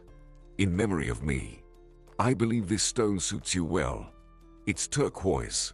In Tibet, this stone was considered a divine creation. Its Persian name translates as bringer of victory. I would like this stone to give you strength, to make everything work out for you, and that anything bad couldn't even come close." Wendy smiled with trembling lips and, sobbing, hugged Mr. Corduroy. He gently stroked her back, discreetly wiping the tears that welled up in her eyes. "Well, why are we crying here?" the old man said. "Let's eat already." They drank tea for a long time. Wendy talked about her parents, reminiscing about how her mother sang songs to her and took her to work at the library. Mr. Corduroy listened attentively, occasionally seeming surprised. "You know, my mom also loved jewelry with blue stones, especially one, an antique ring. It was on her, on that day." Wendy sighed. She stood up and took a small box from the drawer. Inside were her childhood photos, pictures of her parents and grandmother, everything that relatives managed to preserve while she was in the orphanage. There was also a small pouch with the ring. Without understanding why, Wendy suddenly wanted to share her past with her guest. She hadn't even taken the photos in her hand when Mr. Corduroy gasped and clutched his right side. Large drops of sweat appeared on his forehead. Wendy was scared. "Mr. Corduroy, are you okay? What's wrong? Your heart? I'll call an ambulance right now." She grabbed the phone from the table. But the old man rose and grabbed her hand. "No, no doctors. It will pass.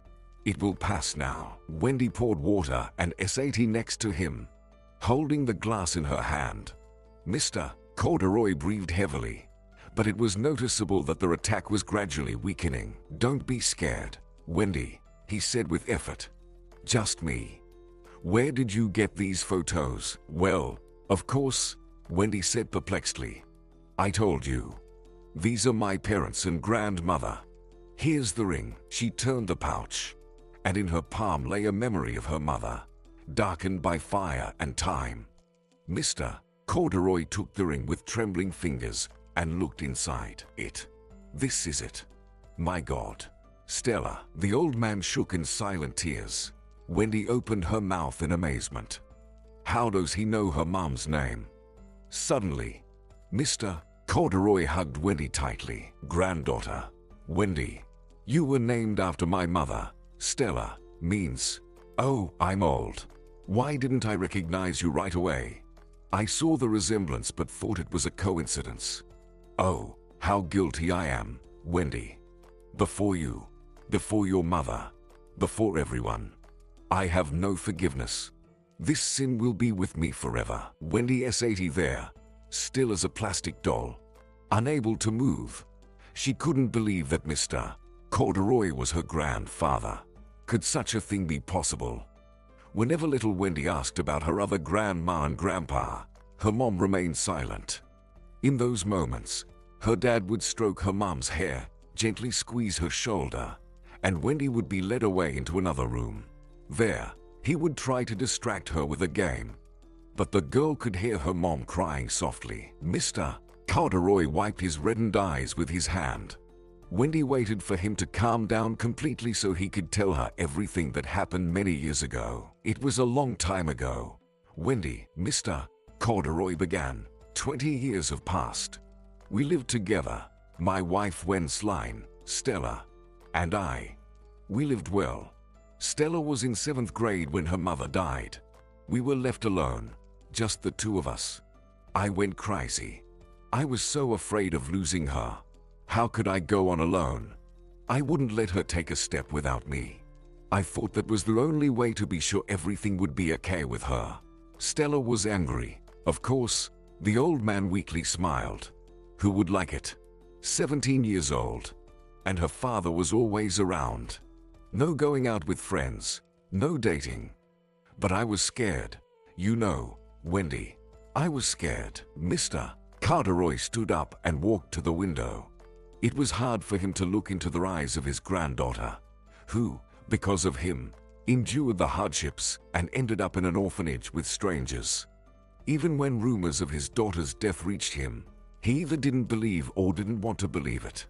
How was it possible that his Stella just disappeared? Stella fell in love, and I didn't like the guy. He seemed like a fool, an outsider with nothing. Was that the future I wished for my daughter? I saw a potential suitor for her, the son of my friend. He was advancing in the diplomatic field, and he was interested in Stella. We had so many arguments, so many scandals, but Stella never wanted to give up and leave her Philip. She always told me, "I love Philip. I'll be with him anyway." I got angry, of course, and when Philip left for studies, I watched all his letters, took and threw them away. It hurt to see Stella like that. She was so sad. And I even provoked her, said that Philip abandoned you, and Stella cried. Mr. Corduroy clenched his fists. I would give anything now to go back there. Not a single tear of hers would I allow.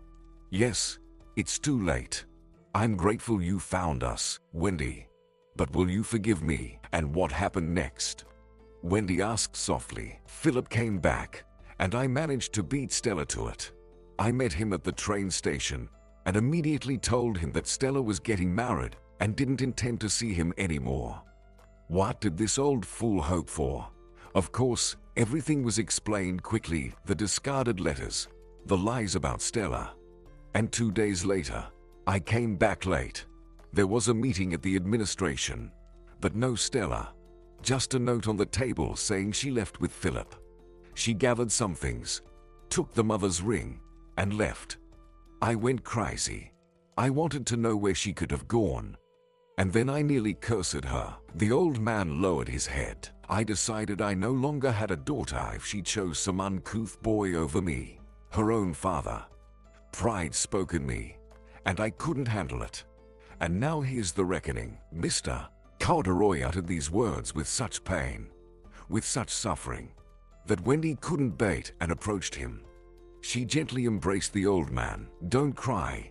No one is to blame. Mr. Corduroy choked back a sob and turned to Wendy. With trembling hands, he stroked her hair and held her tightly, as if afraid that Wendy might disappear, just like his disobedient but beloved daughter once did. If only he had agreed with her choice immediately, she wouldn't have had to run away and lay alive in a wooden house that ignited like a match, burning in an instant, consuming not only bodies but also the souls of loved ones. What a blessing that she left behind a thread that would now forever connect him with his lost daughter. Mom never spoke ill of you, Wendy whispered. She missed you. Even though I was little, I remember her eyes when I asked about you. I missed her too, and I still do, sighed Mr. Corduroy. Well, now I definitely have to go with you. Wendy smiled to comfort her grandfather.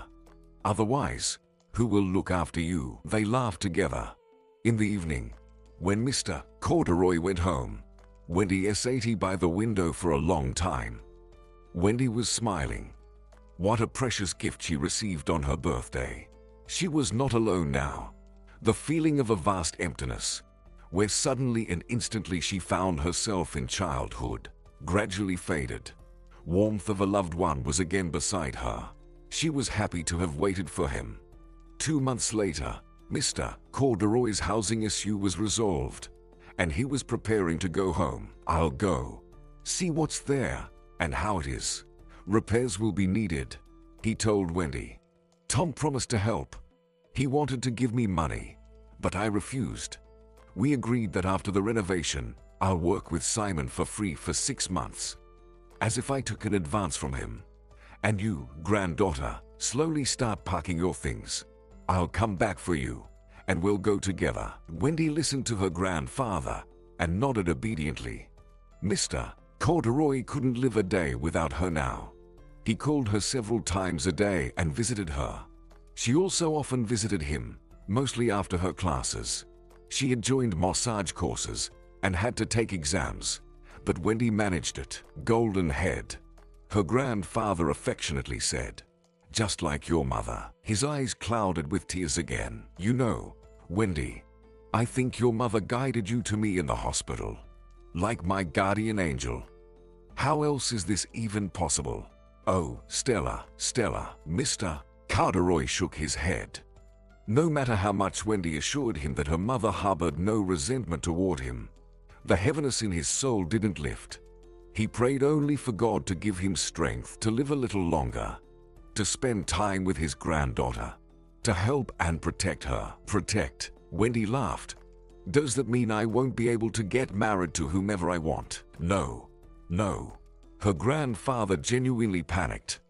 If you love, I won't say a word against it. Wendy's eyes became melancholic. Neil had not left her mind all this time. He haunted her nights. She feared meeting him and simultaneously dreamt of it. She knew it was impossible. Neil, after what happened, wouldn't want to know her. Besides, what did he have left in this tiny town? He wouldn't accidentally come here. Well, fine.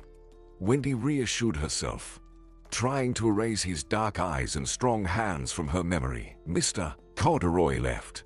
Wendy gradually packed her things, placing books in boxes. Mr. Corduroy called every day, boasting about how quickly he was putting his apartment in order. He was pleased that the mess left by the illegal tenants wasn't too devastating. He mentioned not being able to find the photo albums and feared they had been thrown away. One day, he called joyfully, announcing that the missing albums were found on the balcony in boxes. "What happiness, Wendy. I'll show you all the photos. Your grandmother and your little mother." Wendy rejoiced with him. She already envisioned helping her grandfather arrange the house, buying new curtains, creating comfort, and cooking delicious porridge for him in the mornings while listening to his stories. 2 days before leaving, her mother appeared in a dream. She was no longer a swan and stood before Wendy in a long blue dress with bright red poppies adorning the hem. "Wendy," her mother said affectionately, "how happy I am for you, my dear. Your father is happy, and Grandma Rita too." Suddenly, figures of her father and grandmother appeared next to her mother. They smiled warmly, nodded as if bidding farewell, and then all three of them slowly ascended into the air, dissolving into a bright cloud in the heavens. Wendy woke up in tears. The time had come to leave. Wendy persuaded her grandfather to stay home, and she would manage on her own. In the morning, movers arrived and loaded all her belongings into the truck, as directed by Tom. Wendy had already bought a train ticket, and she was just checking if her tickets and documents were in place when she heard a persistent ringing at the door. She listened closely, thinking the movers might have forgotten something. The ringing persisted, demanding attention, as if announcing a fire. After a few seconds, there was a knock on her door. Stunned, Wendy sat on a chair, staring ahead. Breathing suddenly became difficult for some reason. The door creaked open, and Wendy bit her lip harder. Neil stood before her. Seeing her, he smiled and sighed with relief. "Wendy, I'm so glad I caught you." He glanced around the empty apartment, noticed a backpack on a chair, a small travel bag at her feet, and seemed to understand everything. Fear flickered in his eyes for a few more moments, and had he been a bit later, he might not have found Wendy here. Neil stepped into the room and closed the door behind him. "Wendy, I have to explain, apologize to you, and say." Wendy stood up, her knees trembling. The familiar scent of bergamot and citrus gradually filled the room. Neil's face suddenly started to blur, betraying that tears were ready to burst from his eyes.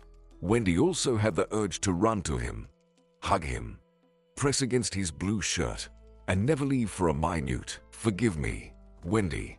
Forgive me for believing Nicole, for not figuring things out. You disappeared so suddenly, and I couldn't find peace. I kept thinking about you all the time, and everyone at home constantly remembered you, only with kind words. Judy, Grandma, all blamed themselves for hurting you unfairly." Staring at Neil in astonishment, Wendy remained silent. She glanced at the clock. It was time to go to the station, or she would be late. But how could she leave when the person she had been thinking about every day for the past few months was standing before her? Neil sensed that Wendy might disappear again and hurried his words. "Grandpa helped, Grandpa." They didn't tell him anything for a long time. Then they had to lie, saying you had urgent matters and needed to leave urgently. And then Grandma couldn't stand it anymore and told him everything. She couldn't deceive him any longer. Grandpa got nervous, cursed terribly that no one asked him from the beginning. Neil lowered his head, and then he gathered everyone in the living room, including Nicole, and told how he couldn't sleep for a long time that night. When Wendy went out for water, he noticed the door opening, saw Nicole emerging from Grandma's office with a small box in her hands. Thinking no one saw her, he saw her go up the stairs to their attic. But he didn't pay much attention to it. Only later did he connect the dots. Nicole tried to deny it, but it was clear to everyone that she was shamelessly lying. She immediately packed up and left. Grandma almost fainted. She can't stand injustice. Judy blamed herself for taking the money from the drawer. She realized you found out about it and got offended at us. That's why she ran away. Wendy, she wasn't hiding the money from you. She just took all of it at once to pay for the delivery by the morning. Please, believe me, it's the truth. Neil fell silent, breathing heavily. Wendy spoke up. But how did you find me? It was Judy. She found the contract, and all the details and the address were there. I rushed here immediately. I was afraid that if I called, you wouldn't want to talk to me and would disappear. We are all very sorry, Wendy. Please forgive us. Silence hung again, and then Neil took a step and held Wendy's hands. And one more thing. I was very miserable without you. I beg you, stay with me. What about Nicole? Neil grimaced and shook his head. It's over with Nicole. I've been with her out of habit for a long time, and I didn't really want to marry her. I just thought I didn't care who would be around. And then I saw you and fell in love, he said almost in a whisper. Wendy smiled and swallowed the lump in her throat. At that moment, Neil cupped her face with both hands and gently kissed her dry lips. Time stood still. The wedding was noisy and romantic, set in the golden September of autumn. Neil and Wendy, shy but infinitely in love, couldn't let go of each other's hands. Cheers, shouted George, reaching for kisses with blushing Patricia. Cheers, echoed Judy and Heaton, clinking glasses. Lampy bounded around with loud barks, stirring up the colorful leaves with his paws, squinting in the sunlight. He seemed eager to pounce on Wendy, licking her face, and she laughed, dodging his playful advances. The dress, as white and lavish as a princess's gown, was not meant to be easily cleaned later. A delicate, translucent veil accentuated the bride's face, her eyes sparkling with love and happiness. Music filled the air, and Mr. Corduroy, wiping away tears, gallantly approached Wendy, inviting her to dance. They twirled slowly, and the weightless veil floated in the air like a wave. "Be happy, my girl," whispered Mr. Corduroy, his eyes once again glistening with tears. Wendy lifted her head to the sky, where endless clouds drifted, some resembling swans.